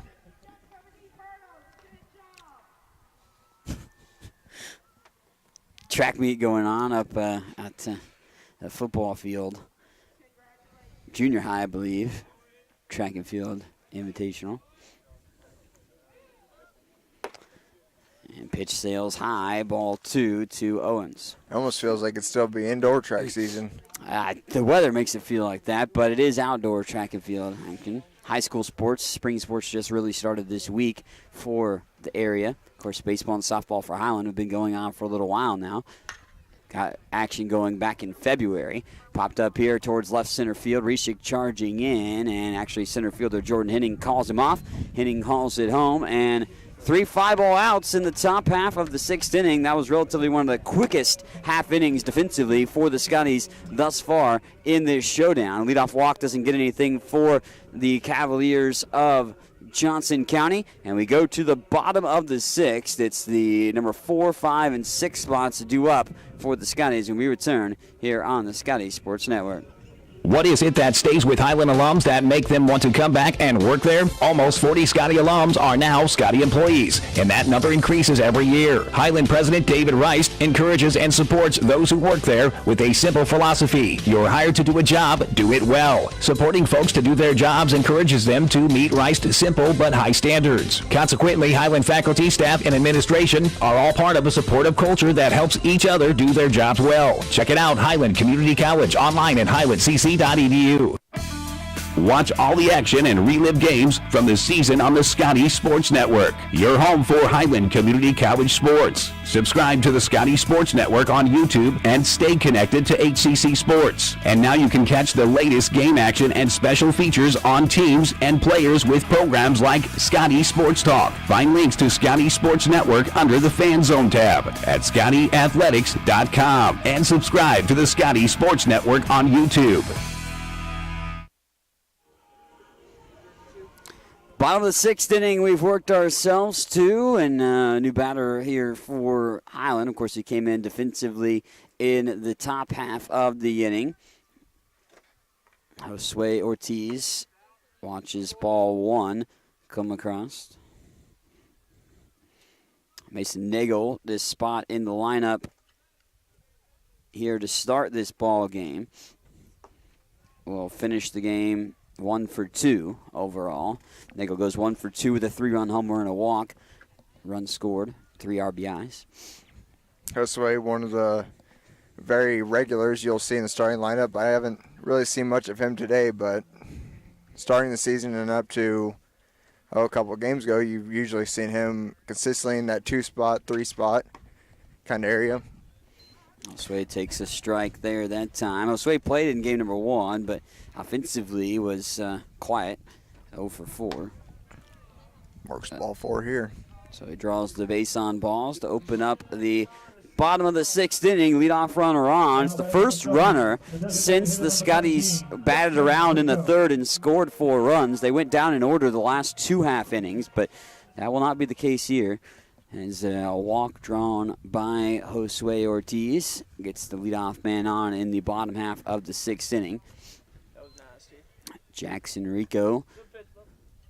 Jackson 1 for 2 with a walk and a run scored. Also has an RBI on his single back in that 3rd inning that produced 4 runs for the Scotties. Highland down 15-9, however, right now. And pitch dips low. 2-0 the favor to the DH.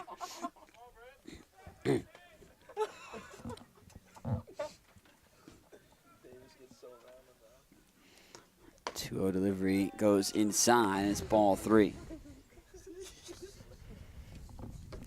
Guy's having a good chuckle underneath here, but I'm assuming it's because of something on from the Can't really say on the air. pitcher.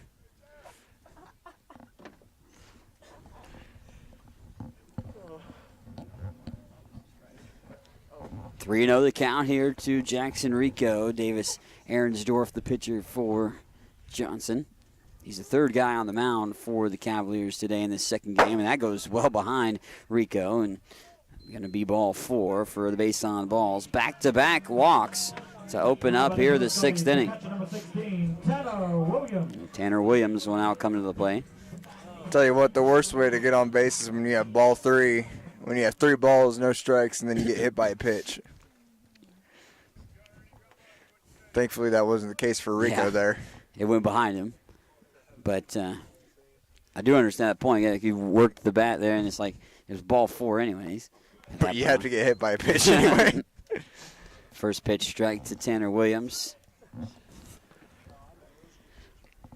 Tanner 0 for 2, the strikeout and a fly ball out to center, but has drawn a walk to be on base once. 0-1 delivery on the way to Williams. He swings through it and missed. Now 0-2. Jordan Henning in the on-deck circle for the Scotties, who trail by 6, 15-9. But back and forth it went, obviously, in this game early on. Lead changing hands multiple times. We were tied at one juncture as well. Pitch goes low and inside for ball 1. 1-2 now the count to Tanner Williams. Quick turnaround for the Scotties. They'll be back in action tomorrow against Johnson on the road. Doubleheader that starts at 2. Next home game will be April the 2nd here at Highland Community Ballpark against Ottawa. And Williams chases after it, swings through on a pitch off the plate, strikeout, and out number 1 here in the 6th inning. After the matchup with Ottawa, it's on the road on April the 3rd at Southeast for 1 game. And then on the road at County for a doubleheader on April the 5th. Then April the 7th, Cali comes to town for a conference doubleheader here in Highland. So those are the next few games on the docket for the Scotties for the schedule. First pitch strike to Jordan Henning. Jordan's kind of struggled over the all in the day, but does have a hit in this game. 1 for 2 with a run scored and a walk. 15-9 lead for Johnson. Runners at 2nd and 1st on back-to-back walks to open up the inning. Josue Ortiz, Jackson Rico, 2nd and 1st for the Scotties. 1-1 the count to Jordan Henning, the center fielder. 1-1 delivery on the way, and Henning showed bump, but it was low and away. Now 2-1. Very briefly showed bunt there. Command for the Johnson County pitcher, not really all there right as he was in the last couple innings. Scotty's first opportunity to do something with base runners here since the 3rd. As Henning swings through that last pitch. Now 2-2 the count. I bet you he wishes he had a redo there because that was right down Broadway. right in his wheelhouse. Could have put the Scotties right back in here. We've warmed up to 48 degrees here at the ballpark in Highland. Warmed up? Yeah, warmed up. It was Warmed 39 up. degrees when we had first pitch of game one. Wind chill not helping at all. Chopper over to the second baseman. They'll just apply the tag, throw it over to first. No, actually, they didn't apply the tag at all. They do gun down the runner at second, and Jackson Rico comes up holding his ankle. Rico hit the brakes early to miss the tag, so then they tried to get the runner over at first, and Jordan Henning, who is safe. And they went back to second, and Rico is out at second base, but ultimately I'll be coming out of the ball game as well with an injury. Might have got his foot caught there in the dirt right before the bag, and it twisted it awkwardly. Down towards his ankle area on his right leg for sure. As soon as the tag was applied, he just rolled over there. That's never a good sign. Hopefully he'll be all right. Jackson, you talked about him earlier, coming in, he hadn't seen much action until recently, and that was kind of because of the injury to Mason Nagel that kept him out a little bit. But was a fielder's choice that takes Rico off the base pads ultimately. Runners at the corners. Jackson is going to be able to walk off the field on his own power, gingerly at that, but that's a good sign. 2 outs here in the bottom half of the 6th inning. Dalton Burt coming to the plate. Wind consistently continues to be around 12 mile an hour. Northwest winds here in Highland today. Dalton Burt with a run scored. RBI 0 for 2 though overall. And takes a first pitch strike.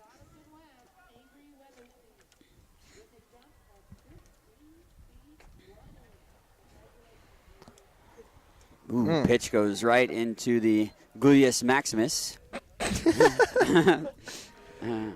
So hit by a pitch for Dalton Burt. Thankfully, that was a curveball and not a fastball. So bases loaded because of that. And the Scotties have a solid scoring opportunity. We're going to have to do so with 2 outs in the matchup. I'm glad you could get a little chuckle on the gluteus maximus. I wanted to say something else earlier whenever the Johnson County pitcher took the ball right at the middle and then off him. Which I'm sure did not feel good at all. Keyshawn Ballard laced that one right back at him.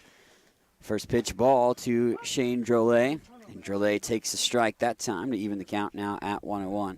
Shane with a bunt single. Tried to actually for a sacrifice in that situation, but got the bunt single instead. Reached on air as well has Shane. He fouls that pitch off for strike 2. All I'm picturing from that ball getting struck right back up the middle, all I'm picturing is that Forrest Gump scene as he's running and just stops and something bet me. Yeah, it was. Alzico gives you a little look. Fouled off again by Drolet. His reference made sense. I will say that.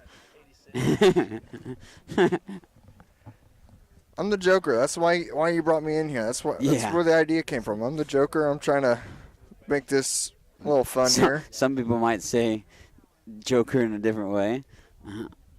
Ooh. Oh, Shane Drolet finds the gap, laces one out towards there, and it's going to go all the way towards rolling to the fence. And Drolet is going to have himself a double. You're going to look for here another run. Here comes the throw, and safe. No tag applied there that time. Dalton Burt goes first to home, and it is a bases clearing double. And the Scotties have some new life in this ball game on the Shane Drolet 3 RBI double. I will say this, Shane Drolet has been quite impressive earlier. Did not start the year off right there at that 6th spot, getting the start almost every single game. He's had to work for it, and he has done very well. And I will say the last time I saw an extra base hit from him was at Casey Cave with an RBI or 2 RBI triple. That is his third double of the season for Shane on the season.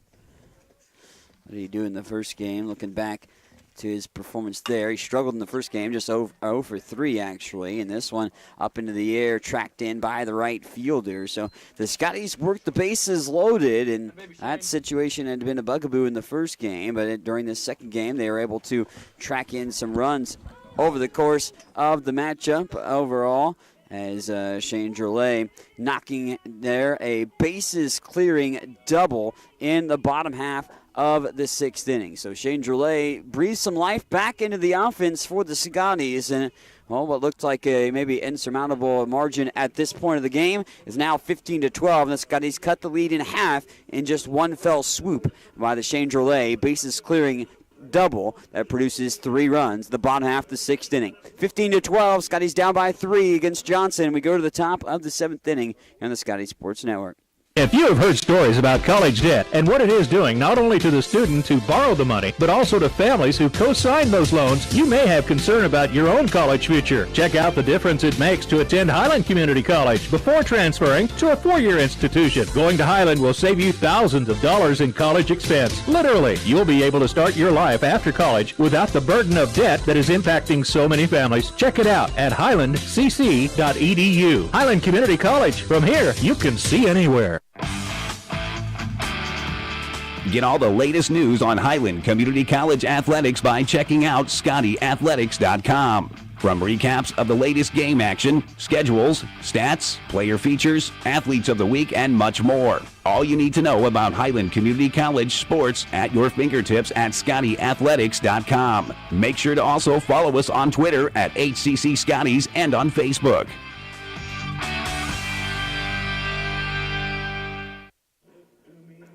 Well, the Scotties perhaps right back in this game, as they have an opportunity now here, as a great hit by Shane Drolet, the shortstop for the Scotties. A run produces bases clearing double, as it was 3 RBIs attached to that double by Shane Drolet, making it a 3-run game, cutting the lead in half for Johnson County. Skylar Zirkle coming in on the mound, taking over as the third pitcher for the Scotties here in game number 2. I'll give you Van Herky's final numbers in a moment, as Zirkle's first pitch is low and away, ball 1 to Tino Zach. Ooh, the Royals getting smoked right now. 14-4 here in the bottom of the 8th inning. Yeah, Royals started out hot, but cooled off relatively fast in that game, and White Sox picked it up.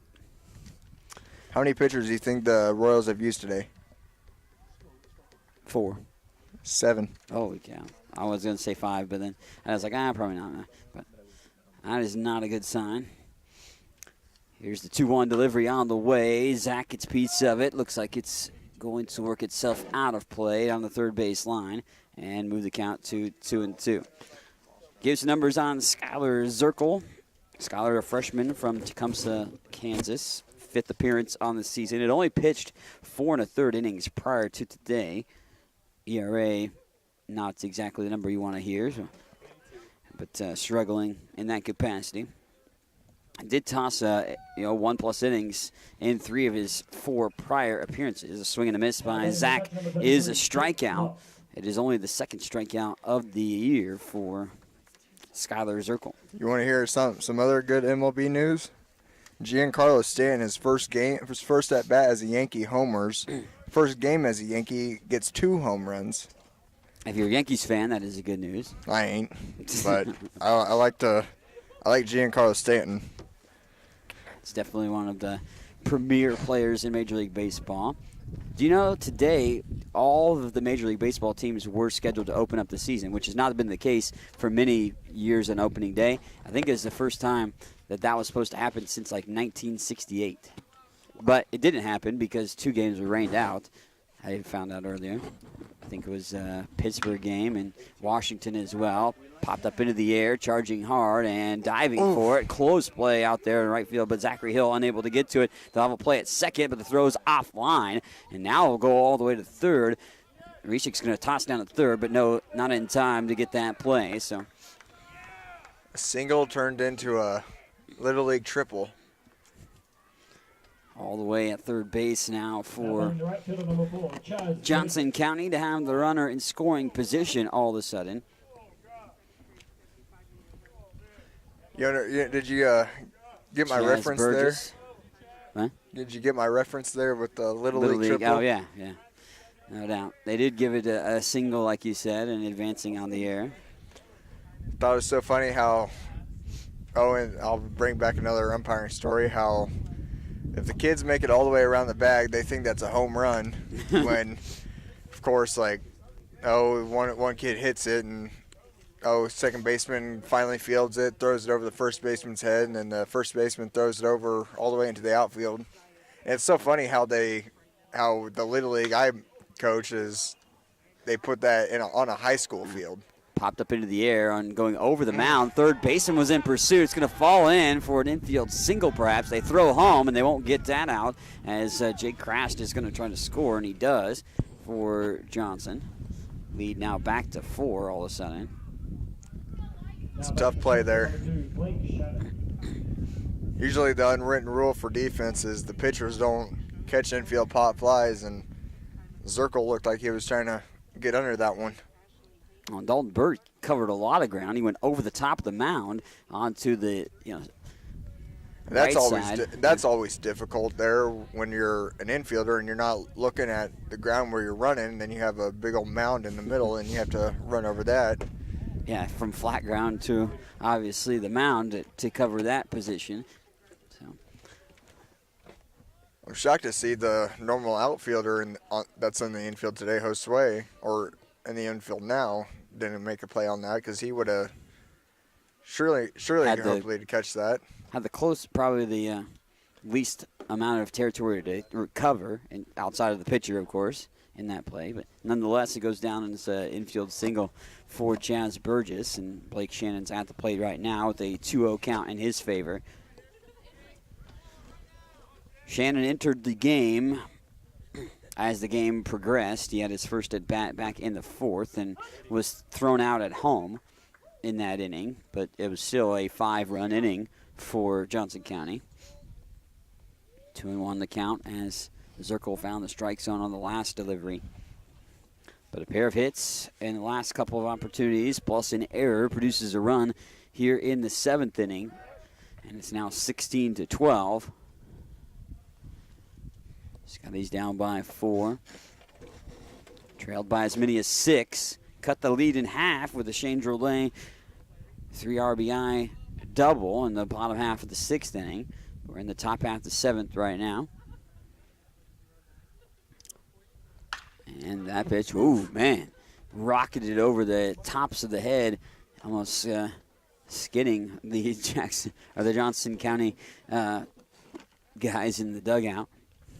Tell you what, both dugouts today have had the need to be on their toes today. A lot of balls hit towards the dugouts today.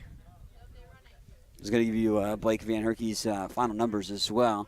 Do that after this pitch. 2-2 delivery on the way. This one is going to find the gap past Josue Ortiz and into right field. Takes a little care of him, and turning second going to third will be Chaz Burgess.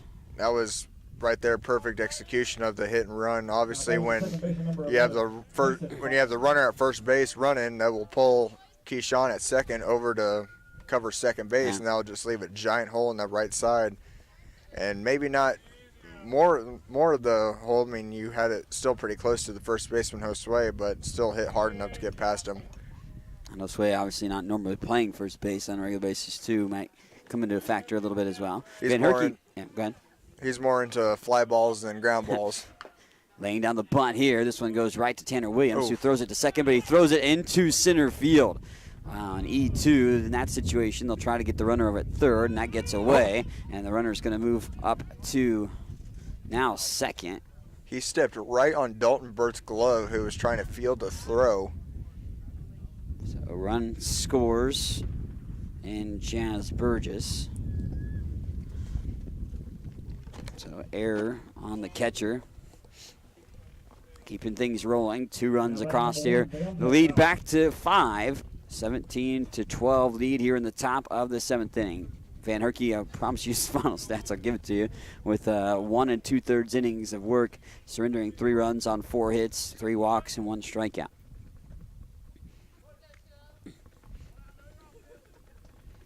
This is a new guy at the plate here for Johnson. I think if we score one more run here, that'll hit 30, and I don't remember any game ever hitting 30 runs. Not a college game that I've watched, that's for sure. Dante Lowry is the new batter here. What's the most runs you've ever seen scoring in a professional game? I don't know. Probably like, I don't know, 18 to 20 in that vicinity. I don't think I've seen like a box score of that, and I didn't watch the game or whatever. But I mean, I've seen 15 to 14, but that was of course extra innings. But I've seen some games. I remember some games that had like 18 runs scored in them, total. My first ever Royals game, I remember they were playing the Seattle Mariners. I was of course a young kid then, but you're not old. Well, I'm not old, but I'm definitely a lot older than what I was. And the Royals scored 17, the Mariners scored 2.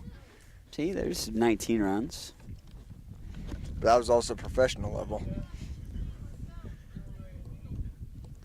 3-0 delivery on the way from Zirkle to Dante Lowry, who's having his first plate appearance in this ball game. Lowry earned the save in game number 1, pitching the final inning, and he gets a walk that time around. Now batting the third baseman, number 12, Ty Herrenbrook. Ty Herrenbrook, 2 home runs in this game, also a triple and a single coming to the plate.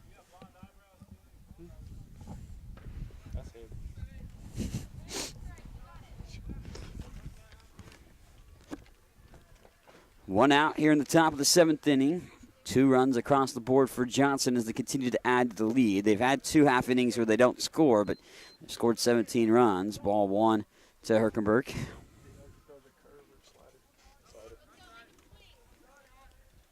The Royals game today has 18 runs. That is true. Combined. Royals were favored in that one, which was the sad part about that one. And pitch comes inside. Ball 2. Game that we talked about earlier, that Fort Scott game, of course, that Scotties came back and won here this season. 15-14? That was 13-12. 13-12. So 25 runs scored in that game. That was also extra innings. It was extra innings, yeah. But we only scored 1 run in the extra innings. True. Pitch comes in for strike. 2-1 now the count. The winning deciding run, thankfully. Indeed. I remember, of course, you were absent of that one, but me and a few others that were here watching that one, we were just like, please don't go into extras, and it did. But I kind of like that because it just adds the hours, and I'm paid by the hour here. It adds for the flair for dramatics. You always like the dramatic outcomes in sports as well.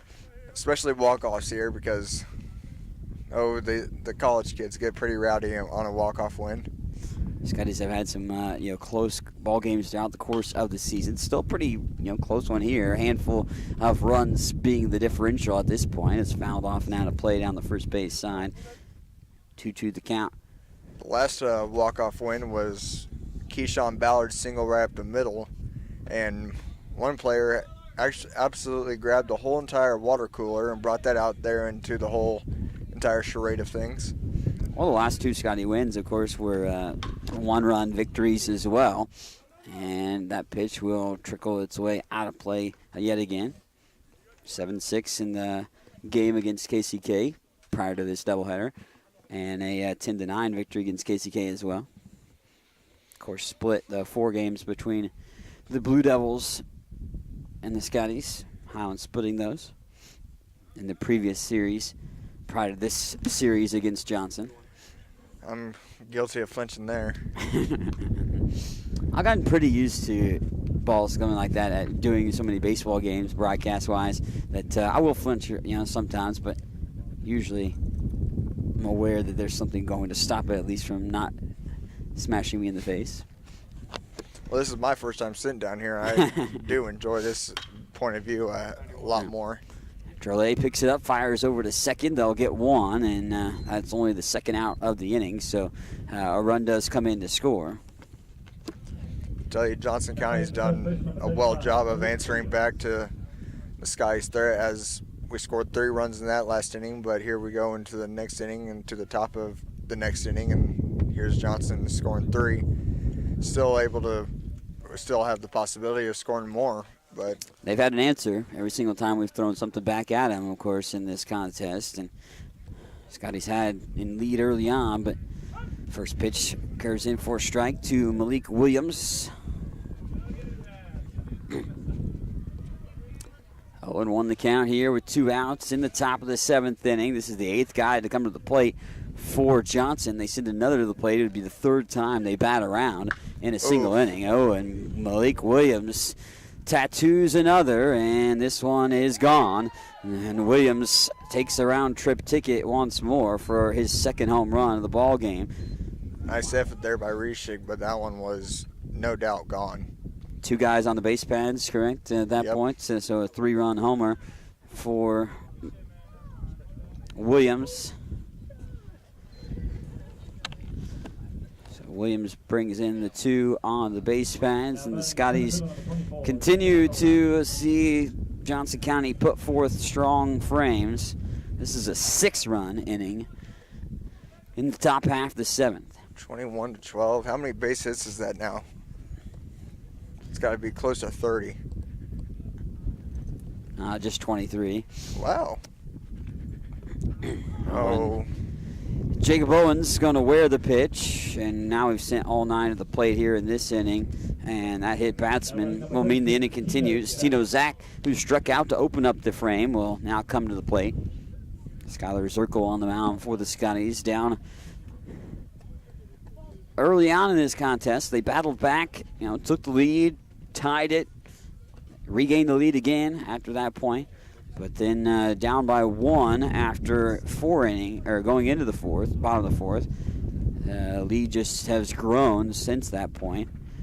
Highland did get 3 runs to cut the lead. That was 6 down to 3. Ball fouled off. Well, that'd be tough, unfortunate turn of events. You're driving down the road, and all of a sudden, foul ball or something comes back and hits your car. Cruising the nice 20-mile-an-hour speed limit here in Highland, and listening to the radio. Out of nowhere, a ball comes and strikes your car. If you thought your day was going bad, how about that one? Yeah. Luckily, it didn't hit the car that drove by. It went past there in that situation, but hypothetically speaking. Yeah. Just like that one past game we had where somebody's house got caught on fire.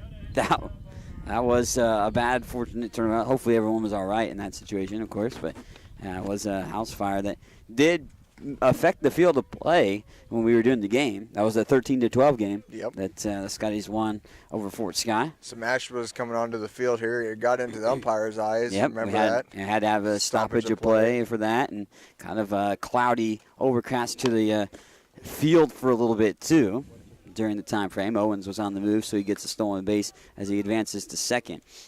2-2 count here to Tino Zach. I remember speaking to an officer who was on the Highland campus that night, and I was like, were you able to see the house fire? And he was like, oh, it was just a pile of leaves that caught the house on fire. And thankfully nobody was home. But tough turn of events, and the wind obviously being a factor this time of the year, playing a bit of a factor as well. I remember turning to you, though, when we cut to commercial break, so you think your day's bad.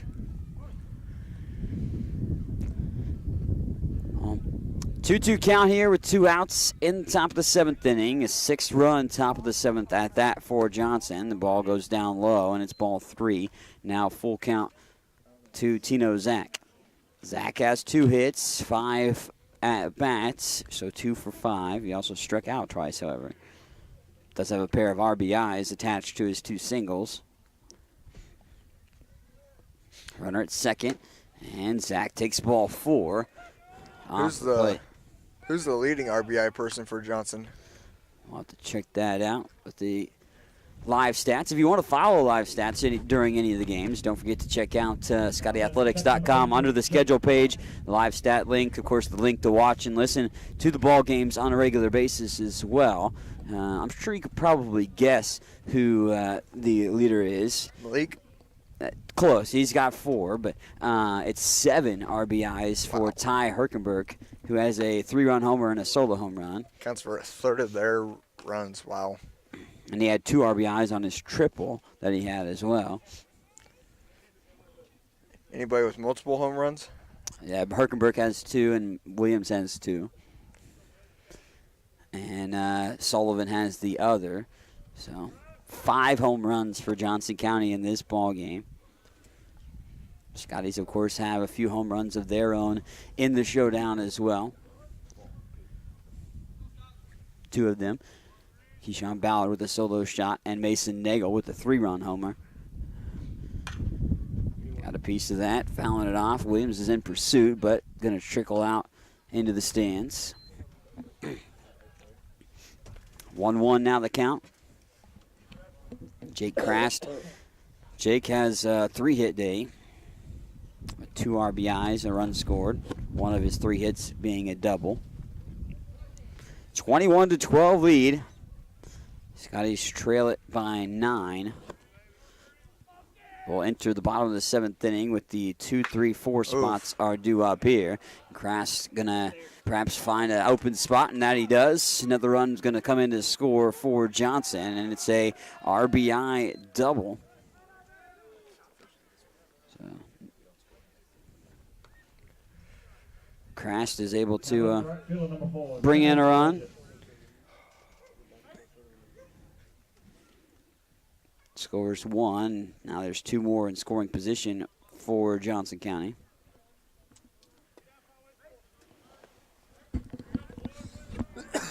So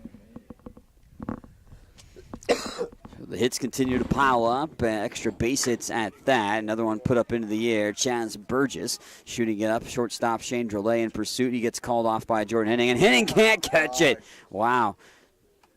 Henning can't hold on to the catch. And tough break all around in that situation unfolding. Run comes in to score. Just can't seem to stop him here. Actually, 2 runs come in to score. Yep.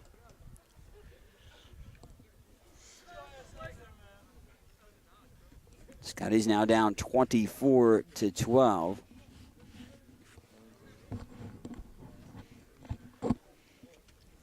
So E8. Tell you what, your scorebook looks like a children's coloring book. It's definitely the most runs I've ever, colored in a individual game, let alone from one team, but combined. 0-1 delivery on the way is connected on and then sent foul. Blake Shannon at the plate. Scotty's going to have to put some offense together in the bottom half of the 7th inning, being down by the margin that they are. 24-12 deficit. Again, the Scotties turn around and play Johnson again coming up tomorrow. Ooh, nice. Called strike 3. Backwards K will finally finish off the top of the 7th inning, but it comes with a lot happening offensively for the Cavaliers of Johnson County. So by the end of the inning, Johnson County had put up 9 runs in the frame and lead it 24-12 here on the Scotties Sports Network. If you have heard stories about college debt and what it is doing not only to the student who borrowed the money, but also to families who co-signed those loans, you may have concern about your own college future. Check out the difference it makes to attend Highland Community College before transferring to a 4-year institution. Going to Highland will save you thousands of dollars in college expense. Literally, you'll be able to start your life after college without the burden of debt that is impacting so many families. Check it out at highlandcc.edu. Highland Community College. From here, you can see anywhere. Get all the latest news on Highland Community College athletics by checking out ScottyAthletics.com. From recaps of the latest game action, schedules, stats, player features, athletes of the week, and much more. All you need to know about Highland Community College sports at your fingertips at ScottyAthletics.com. Make sure to also follow us on Twitter at HCC Scotties and on Facebook.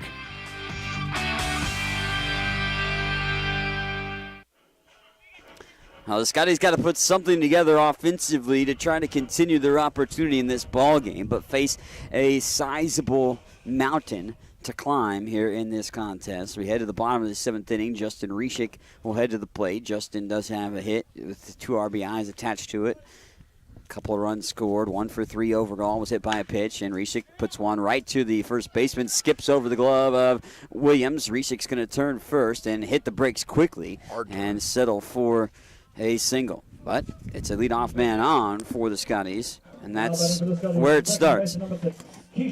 As they say, Rome wasn't built in one day, and you're not going to get all those runs back in one fell swoop at this point. So you're going to see that you have to chip away at that situation. Pinch runner here. Pinch runner coming in for the Scotties. John. Yep, John Sheckett. Getting his first. I don't want to say it's his first appearance, but it's my first time seeing him all season. From what I heard, it might be his first time on the field for the season. Check it as the courtesy runner for the Scotties. And Keyshawn Ballard at the plate. Checks the swing enough there. Here are the results for 6th and 7th grade girls discus.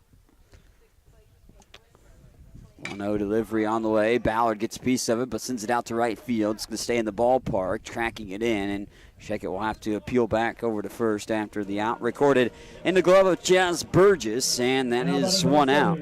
The first baseman, number 7, Jose Ortiz. It is a 10-run rule, so if you were wondering that and you didn't know that already, so the Scotties have to score 3 runs to keep it going, to keep the baseball game going. Because this is a regularly scheduled 9-inning game as game number 2 of the doubleheader. Doubleheaders in the JAC Conference are 7 innings for first game and 9 innings for the second game. 24-12 lead as we're in the bottom of the 7th inning of this second game of the doubleheader. 0-1 delivery on the way, stays high to Josue Ortiz. If Josue can manage to not ground into a double play here, we will see the first at-bat here by Tony Horn, who stands on deck. Tony Horn, of course, like a utility kind of guy for the Scotties, pitches and plays outfield. Pitched in game 1, final inning of the action. 2-1 the count to Josue. Josue entered the ball game defensively in place of Mason Nagel at first base and took his spot in the lineup. That's a called strike 2. Josue drew a walk in his only plate appearance thus far in the game. Scored one of the 3 runs back in the 6th. 2-2 the count here. Runner over at first for the Scotties. Ball goes low, and it's ball 3.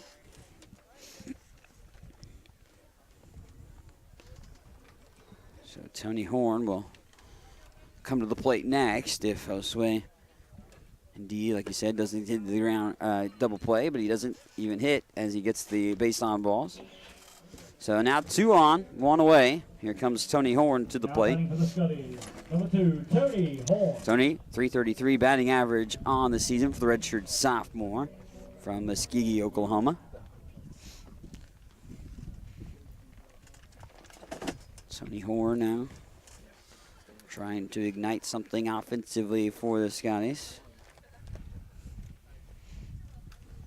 He represents the run to at least continue the game on. Be the, if he could get on base and score, it'd be a 3rd round of the game because you'd suspect that the 2 gentlemen on the base pads would have scored at that point. Horn's first plate appearance, taking the spot of Jackson Rico in the lineup as the DH. And, well, Tony Horn will wear the pitch. Hit batsman. That's going to load the bases, which has been a trend for the Scotties over the course of the day. Tanner Williams now will come to the plate for Highland. By the way, Jackson Rico will finish the day 1 for 2 with a pair of walks and a run scored, and also an RBI. Swing and a miss that time by Williams. Tanner's 0 for 3 with a walk. Strikeouts. He does have a pair of strikeouts. Hit a fly ball out to center as well. And Tanner will take it off the elbow, and he'll be hit by a pitch, also get himself an RBI because of it, and that will bring in a run. John Sheckett scores the run.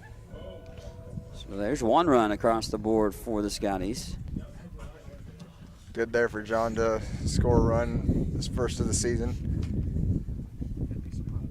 One of the few returners of last year's squad. I redshirted last year, I believe. So, yep. Going to go to a new pitcher. Johnson County understanding the predicament at hand as well as far as the scoring differential. 24-13 lead.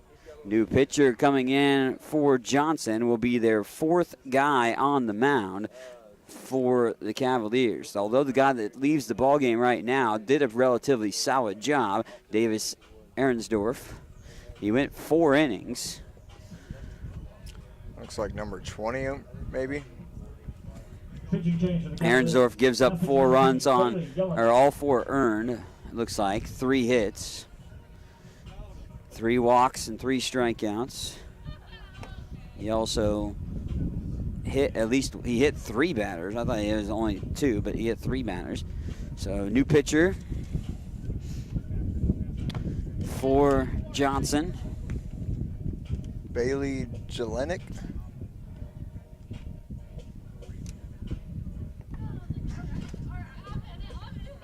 Yeah, pitch number 20. Yeah, Bailey Jelenik of Kansas City, Missouri, 6'4", sophomore pitcher. Places a 5'9".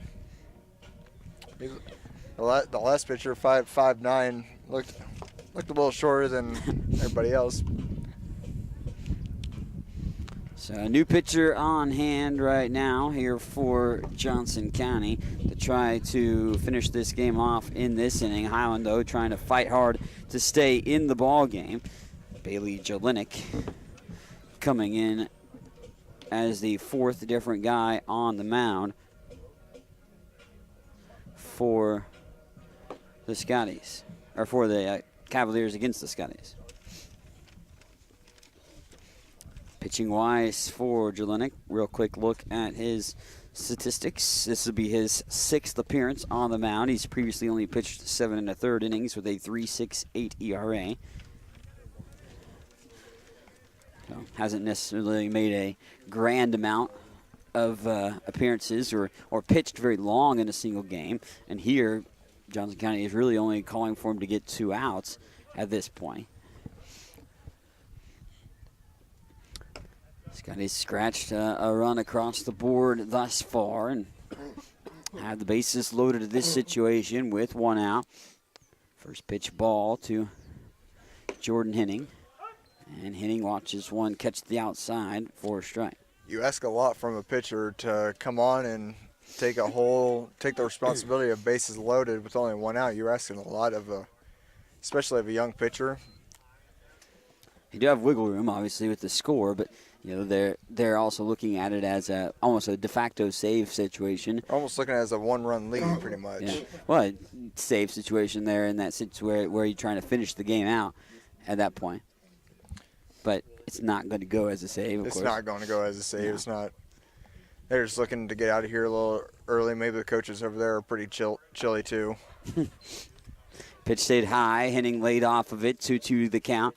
Jordan needed a timely hit right now. He scored a couple of runs in the game, but he has only 1 hit today in the doubleheader overall. Jelenek's next pitch goes in the dirt. Good block by the catcher. Grassed to keep everybody steadfast in their positions on the base pads, but Henning has worked a full count, and we just brought in a run via free pass as Tanner Williams was hit by a pitch with the bases loaded. 2-hit batsman and 1 walk, partnered with the single in this inning. It's produced the 1 run for the Scotties. They trail at 24-13. And Henning takes ball 4. So Henning draws the base on balls and gets the RBI. And that brings in 2. Scotties need 1 more to continue the game. 24-14 lead, and got a piece of it. Burt puts it up into the air. It's in the infield, and a pop-up to the pitcher. Bad turn of events there. Jam shot that Burt went after and just popped it straight up into the sky. And now batting for the Scotties, the shortstop number 1, Shane Drolet. Jelinek was able to haul that in.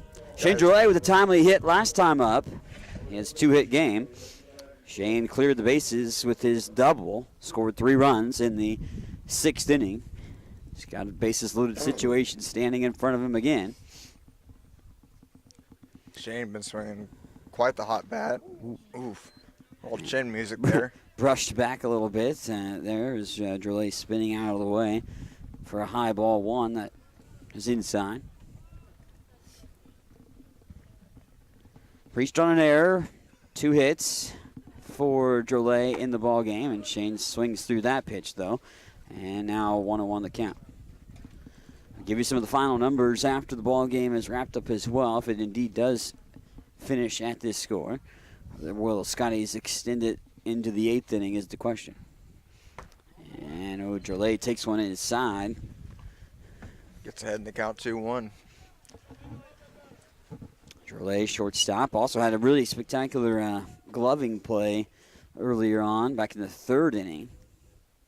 Over shortstop, a line out that he dove for. Drolet called for time, and then that's actually going to bring in the run on a balk.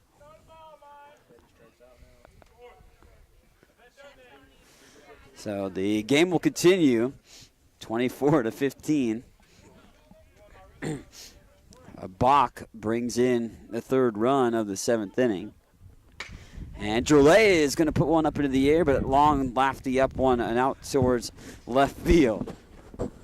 And that will do it for the inning, but the Scotties score 3, 24-15. And the Highland Scotties will keep this game alive for the moment here as we head to the 8th inning. As Johnson County leads it 24-15 over Highland in this showdown of Game 2 of the doubleheader. We're back in 1 minute here on the Scotties Sports Network. It that stays with Highland alums that make them want to come back and work there. Almost 40 Scotty alums are now Scotty employees, and that number increases every year. Highland President David Rice encourages and supports those who work there with a simple philosophy. You're hired to do a job, do it well. Supporting folks to do their jobs encourages them to meet Rice's simple but high standards. Consequently, Highland faculty, staff, and administration are all part of a supportive culture that helps each other do their jobs well. Check it out, Highland Community College, online at highlandcc.edu. Highland's new Precision Agriculture program was designed for the farmer or related farm worker of the future. The future arrived quickly. Today's agricultural work goes beyond the field and barn to the computer, the satellite, the drone, the research lab. Aligning all these aspects precisely for the individual, field, and crop is provided by Highland's Precision Ag program. Centered in Baileyville at the College Western Center, this program can provide you with experience in understanding and applying modern farming methods. Check it out.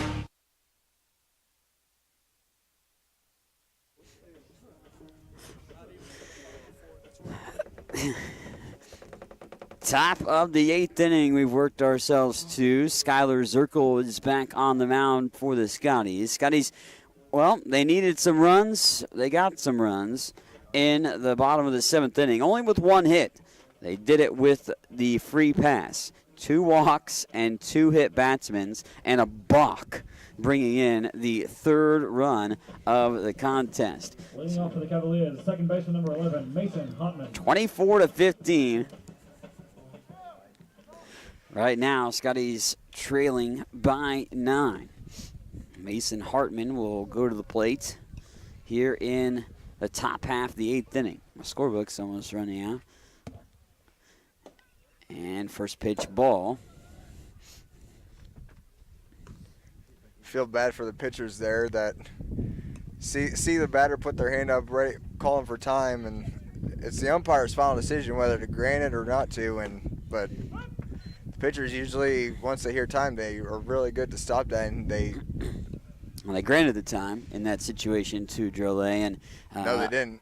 They didn't grant the time to him, and that's why well, he yeah, stopped. I guess, yeah. That's what unfortunately called the balk on him. I think the pitcher thought that time was going to be granted, but he was already starting in his motion, and he almost couldn't stop himself. And if you do that, you don't follow through. Of course, it'll be a balk. I saw that plenty in Fort Scott. Like Fort Scott batters, just as the skies were about to wind up, they would call timeout, and it was usually getting granted, but one time it didn't. It was on a bases loaded situation there. Sharply hit over to Drolet at shortstop. Shane fields it cleanly and fires over to first. 5-3 on the putout. One away here in the top half of the 8th inning. Now batting number 1. 24-15 lead. Here comes Dante Lowry to the plate. Lowry took over in the 7th inning and this position for Sullivan, who had a pretty solid game overall. It was 2 for 3, 4 runs scored and 2 RBIs, including a home run and also hit by a pitch. 2-0 the count here to Lowry from Skylar Zirkle. And pitch swung through and missed. Now 2-1. Scotties have not had a 1-2-3 inning against Johnson. They faced the minimum amount of batters that they faced in a half inning was 4 twice. This one's going to find the gap between the shortstop and the third baseman into left field, and a 1-out single by Lowry. So Lowry gets himself on base. Here's Herrenbrook. Herrenbrook has been a busy man at the plate in this game. 4 runs scored, 2 home runs, 7 RBIs.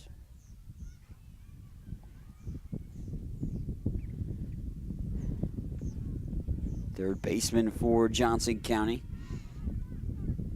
And back at it tomorrow for a doubleheader at Johnson, starting at 2 between these two teams. Herrenbrook fouls that off. Williams in pursuit, and it makes its way out of play. Tanner showcasing some good hustle to go to the backstop, but unable to see there at the end. Give him some credit. He went after it. Definitely a lot smaller foul ball territory here at Scotty Park than it used to be. Yeah. Still is. Like you go to Fort Scott or KCK, and it's big area. Big old area.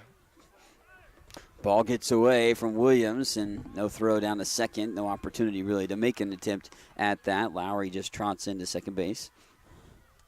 Now, the backstop used to be a little bit bigger. They redid it here this year before the baseball season, and it looks good. Nice netting. The netting in front. too. Yeah. A little bit of the left field or left side fence that extends past the dugout. Baseball guys, of course, have to do their own work, which, sorry guys, makes you tougher. 2-1 the count to Herrenbrook here in the top half of the 8th inning. Highland Community Ballpark as the Scotties play host to Johnson County today, 24-15. Heard that score right, and you see that score right as pitch off of Herrenbrook here, and he's going to get on base again. Another hit batsman. I'd be interested to see how many hit batsmen there have been in this game. It's probably just as many home runs. You're probably right in this scenario. Well, let's see. Looking at 4 hit batsmen that the Scotties have garnered in this game. And on the other side, 3 hit batsmen. So 7 and 8. No, they've hit 7. They've hit 7 home runs, yeah. Yeah. So 7 hit batsmen, 7 home runs. Told you. Lucky guess, but told you. First pitch low and inside to Malik Williams, who's hit a pair of home runs, as is the guy that got hit by the pitch just a moment ago. This guy's last couple swings, his last home run swings, they've been something of beauty. Yeah, last one being a 3-run shot in the last half inning. He puts another one. He wanted to go after it again, but this one's lofted up sky high into the air. And Shane Drolet backpedals into short left center field, then tracks it down. Does Drolet. Now batting the center fielder, number 24, Jacob Owens. You knew Williams was going to try to go after it again after his couple of performances, 2 of his last 3 at-bats being home runs. Why not go for a third? He tried, but comes up empty. Jacob Owens, 3 runs scored on the day. He's got on base 3 different ways. A walk, a hit by pitch, and also a single. And that one is going to be extra bases. So his second hit of the game, going to push the lead back over to 10. 11. Make it now 11 as 2 runs come in to score.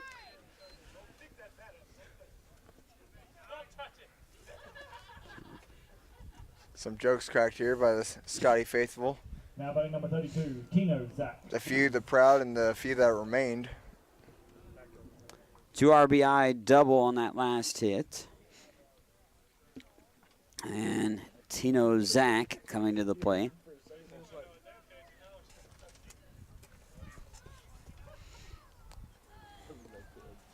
Tino Zach with a couple hits, also a walk, scored a run. Everybody and their brother seems like they've scored a run in this game. Both sides, both sides. Doesn't matter who you're playing for. How many base hits for both teams? We will look at some of the numbers here in this one. If I had the computer, the stat computer right in front of me, I could not be asking all these questions. My bad. Hit over to the second baseman. Ballard flicks it with his wrist and knocks that for the 3rd out of the inning. That's going to do it for the top half of the 8th, but 2 more runs across the board, lead at 26-15, and the Scotties head to the bottom of the 8th inning with the top half of the order due up in this frame as well. So Scotties will do things here. We'll just keep it right here on the Scotties Sports Network for you, as looking at some of those numbers. 26-15 the score, but 26 runs on 27 hits, 1 error and 10 left on base for Johnson. 15 runs on 9 hits, 5 errors and 9 left on base for the Scotties here today. That's partnered with 12 left on base for Highland in game number 1, which they lost 4-2 earlier in this showdown. Bailey, they are some numbers that you wouldn't expect and associate with a baseball game, that's for sure.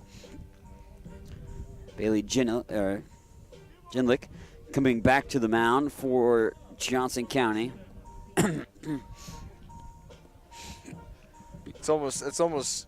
It sounds like we're in progress of the 3rd quarter of a Highland women's basketball game. Those numbers there. 26 points scored in the first, 27 points scored in the second, and then we're in progress of the 3rd where they've had one. Number 27, Zachary Hill. Sun finally decided it's going to peek itself out. The cloud coverage has kind of dissipated. We're towards the end of the ball game, no matter what the outcome is of here this half inning. But the sun finally peeking its way out. Something we haven't seen very much of in the last few days in northeast Kansas is the sun. 3-hour game here. Zachary Hill leading it off with the first pitch ball and goes after that pitch there and sends it foul over the top of the third base dugout.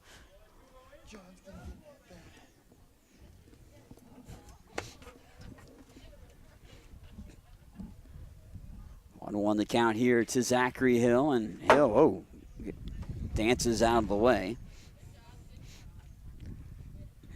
Just like throwing pop rocks at your grandpa there. 2-1 now the count here. Bottom of the 8th inning. Scotty's down 26-15.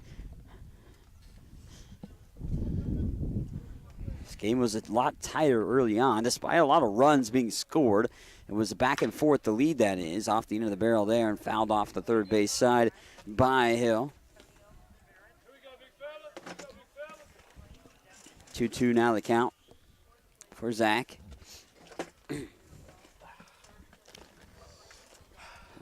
Johnson County got the scoring rolling early in the top half of the first inning with 3 runs on 3 consecutive singles to open up the frame. Hill fouls off another out of play on the third base side. And then Highland answers, utilizing a 3-run homer by Mason Nagel and, 4 walks and a hit batsman in the bottom of the first inning to score 4. They led 4-3, the Scotties did, after 1. Johnson County returned the favor with 2 spot in the top half of the second inning. A 2 RBI triple by Ty Herkenberg, who's been very strong over the course of the game. Made it a 5-4 advantage. Highland had a solo home run by Keyshawn Ballard to tie it at 5 after 2. No scoring in the top of the third for Johnson. Bottom of the third, Highland sends all 9 to the plate, scores 4. And leads at 9-5 at that point. Hill swings and misses and down on strikes for out number 1 here in the 8th inning. So with the Scotties in the lead, 9-5, we entered the top half of the 4th. And in the top half of the 4th, we saw 9 guys come to the plate for Johnson. And a 3-run homer by Ty Herkenberg highlighted the frame. 5 runs put up in the 4th. And then the Scotties wouldn't score for the next 2 half innings. Johnson County added 5 more in the 5th inning with 3 home runs highlighting that frame. John Sheckett at the plate for his first at-bat of the season. First at-bat of his Scotty career. That's right, yeah.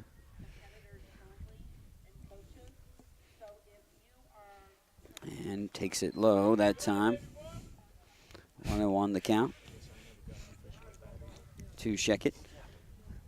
But after the 5 spot was put up in the 5th inning, that lead just continued to blossom for Johnson County. They put up 9 in the 7th, scored 4 more here in the top of the 8th inning. Scotties did score 3 in the 6th and 3 in the 7th. Swung on a miss there by Sheckett for strike 2. 1-2 the count.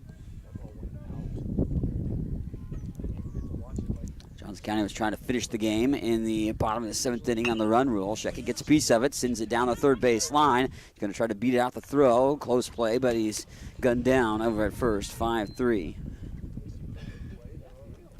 Tell you what, the weather wouldn't be as bad if that wind just was non-existent. The wind is what makes it so cold. Temperature's obviously not warm. It's just upper 40s. Never did really reach 50 degrees today, but going to be a bit warmer tomorrow for the action out in at Johnson, which I sadly will be absent from. Sorry about that, Mike, to deliver the bad news. I will not be making the trip as well, but hopefully the Scotties will come back at least with a victory or 2 tomorrow, avenge some of these performances here today. 26-15 deficit right now. Put up their own 26-15 game against them tomorrow. Keyshawn Ballard, who's had a strong offensive performance over the course of the day, has been recorded out in the last couple at bats, but does have a home run today, 2-for-4 performance for Keyshawn. Their home run seems like it was yesterday, a long time ago. We've scored 41 runs in this game. Not even Vegas could have guessed that. And Ballard doesn't chase after it. It's low ball 3. 3-1 the count.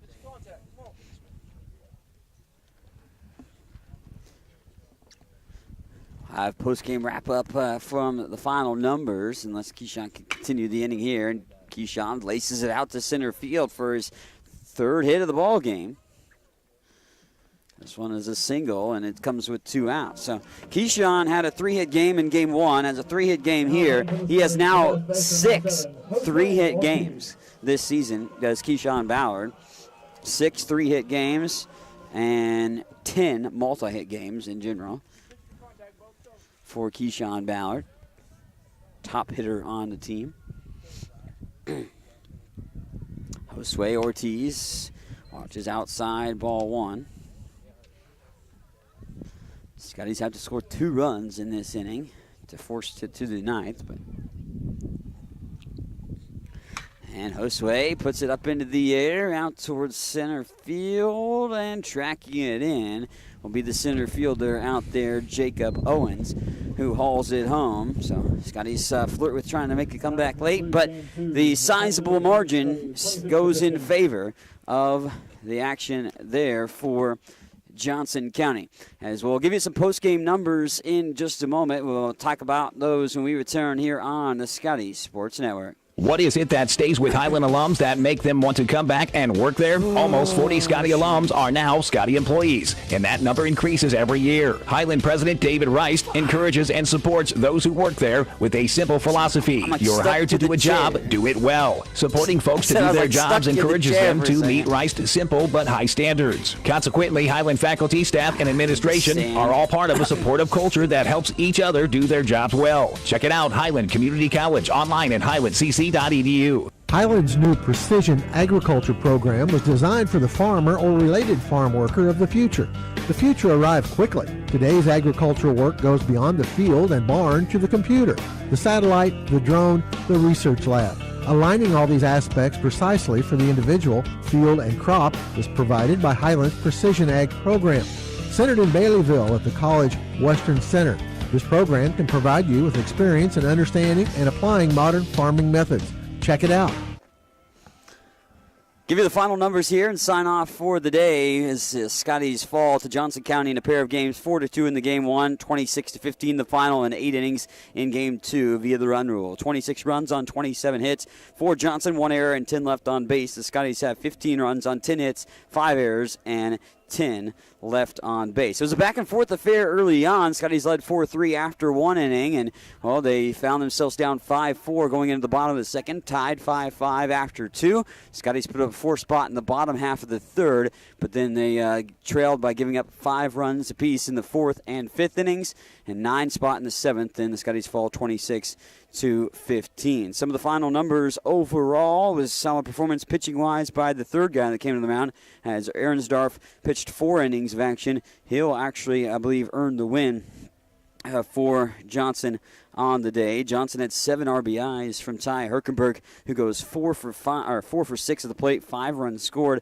a pair of home runs. Malik Williams had 2 home runs, and Sullivan had a home run as well with a couple of walks, 2 RBIs, and 3 hits. For the Scotties in the loss, Liam Fox was your starter. He went 4 1/3. Van Herky went an inning and 2/3 and 2 innings for Skylar Circle in the matchup. But a couple hits for Justin Resick, 2 for 4, 3 for 5 day for Keyshawn Ballard in the matchup with a home run. Also Mason Nagel with a 3-run homer in the contest as well, as he had just that 1 hit overall. 1 hit for Jackson Rico, a hit for Jordan Henning, and 2 hits for Shane Derlay, who had 3 RBIs, and including a double for himself in that performance. But the Scotties fall in a doubleheader today, 26-15 the final in game number 2, 4-2 the final in game number 1. They'll be back in action tomorrow against Johnson County on the road to try to avenge these 2 losses here today. Scotties, of course, with the 2 losses now, are sitting at 12-16 on the season, 5-13 in conference play. Johnson County picks up their 20th and 21st victory of the year. That's going to do it for us. Thanks to my man Jared, of course, for joining me on the broadcast here on the Scotty Sports Network.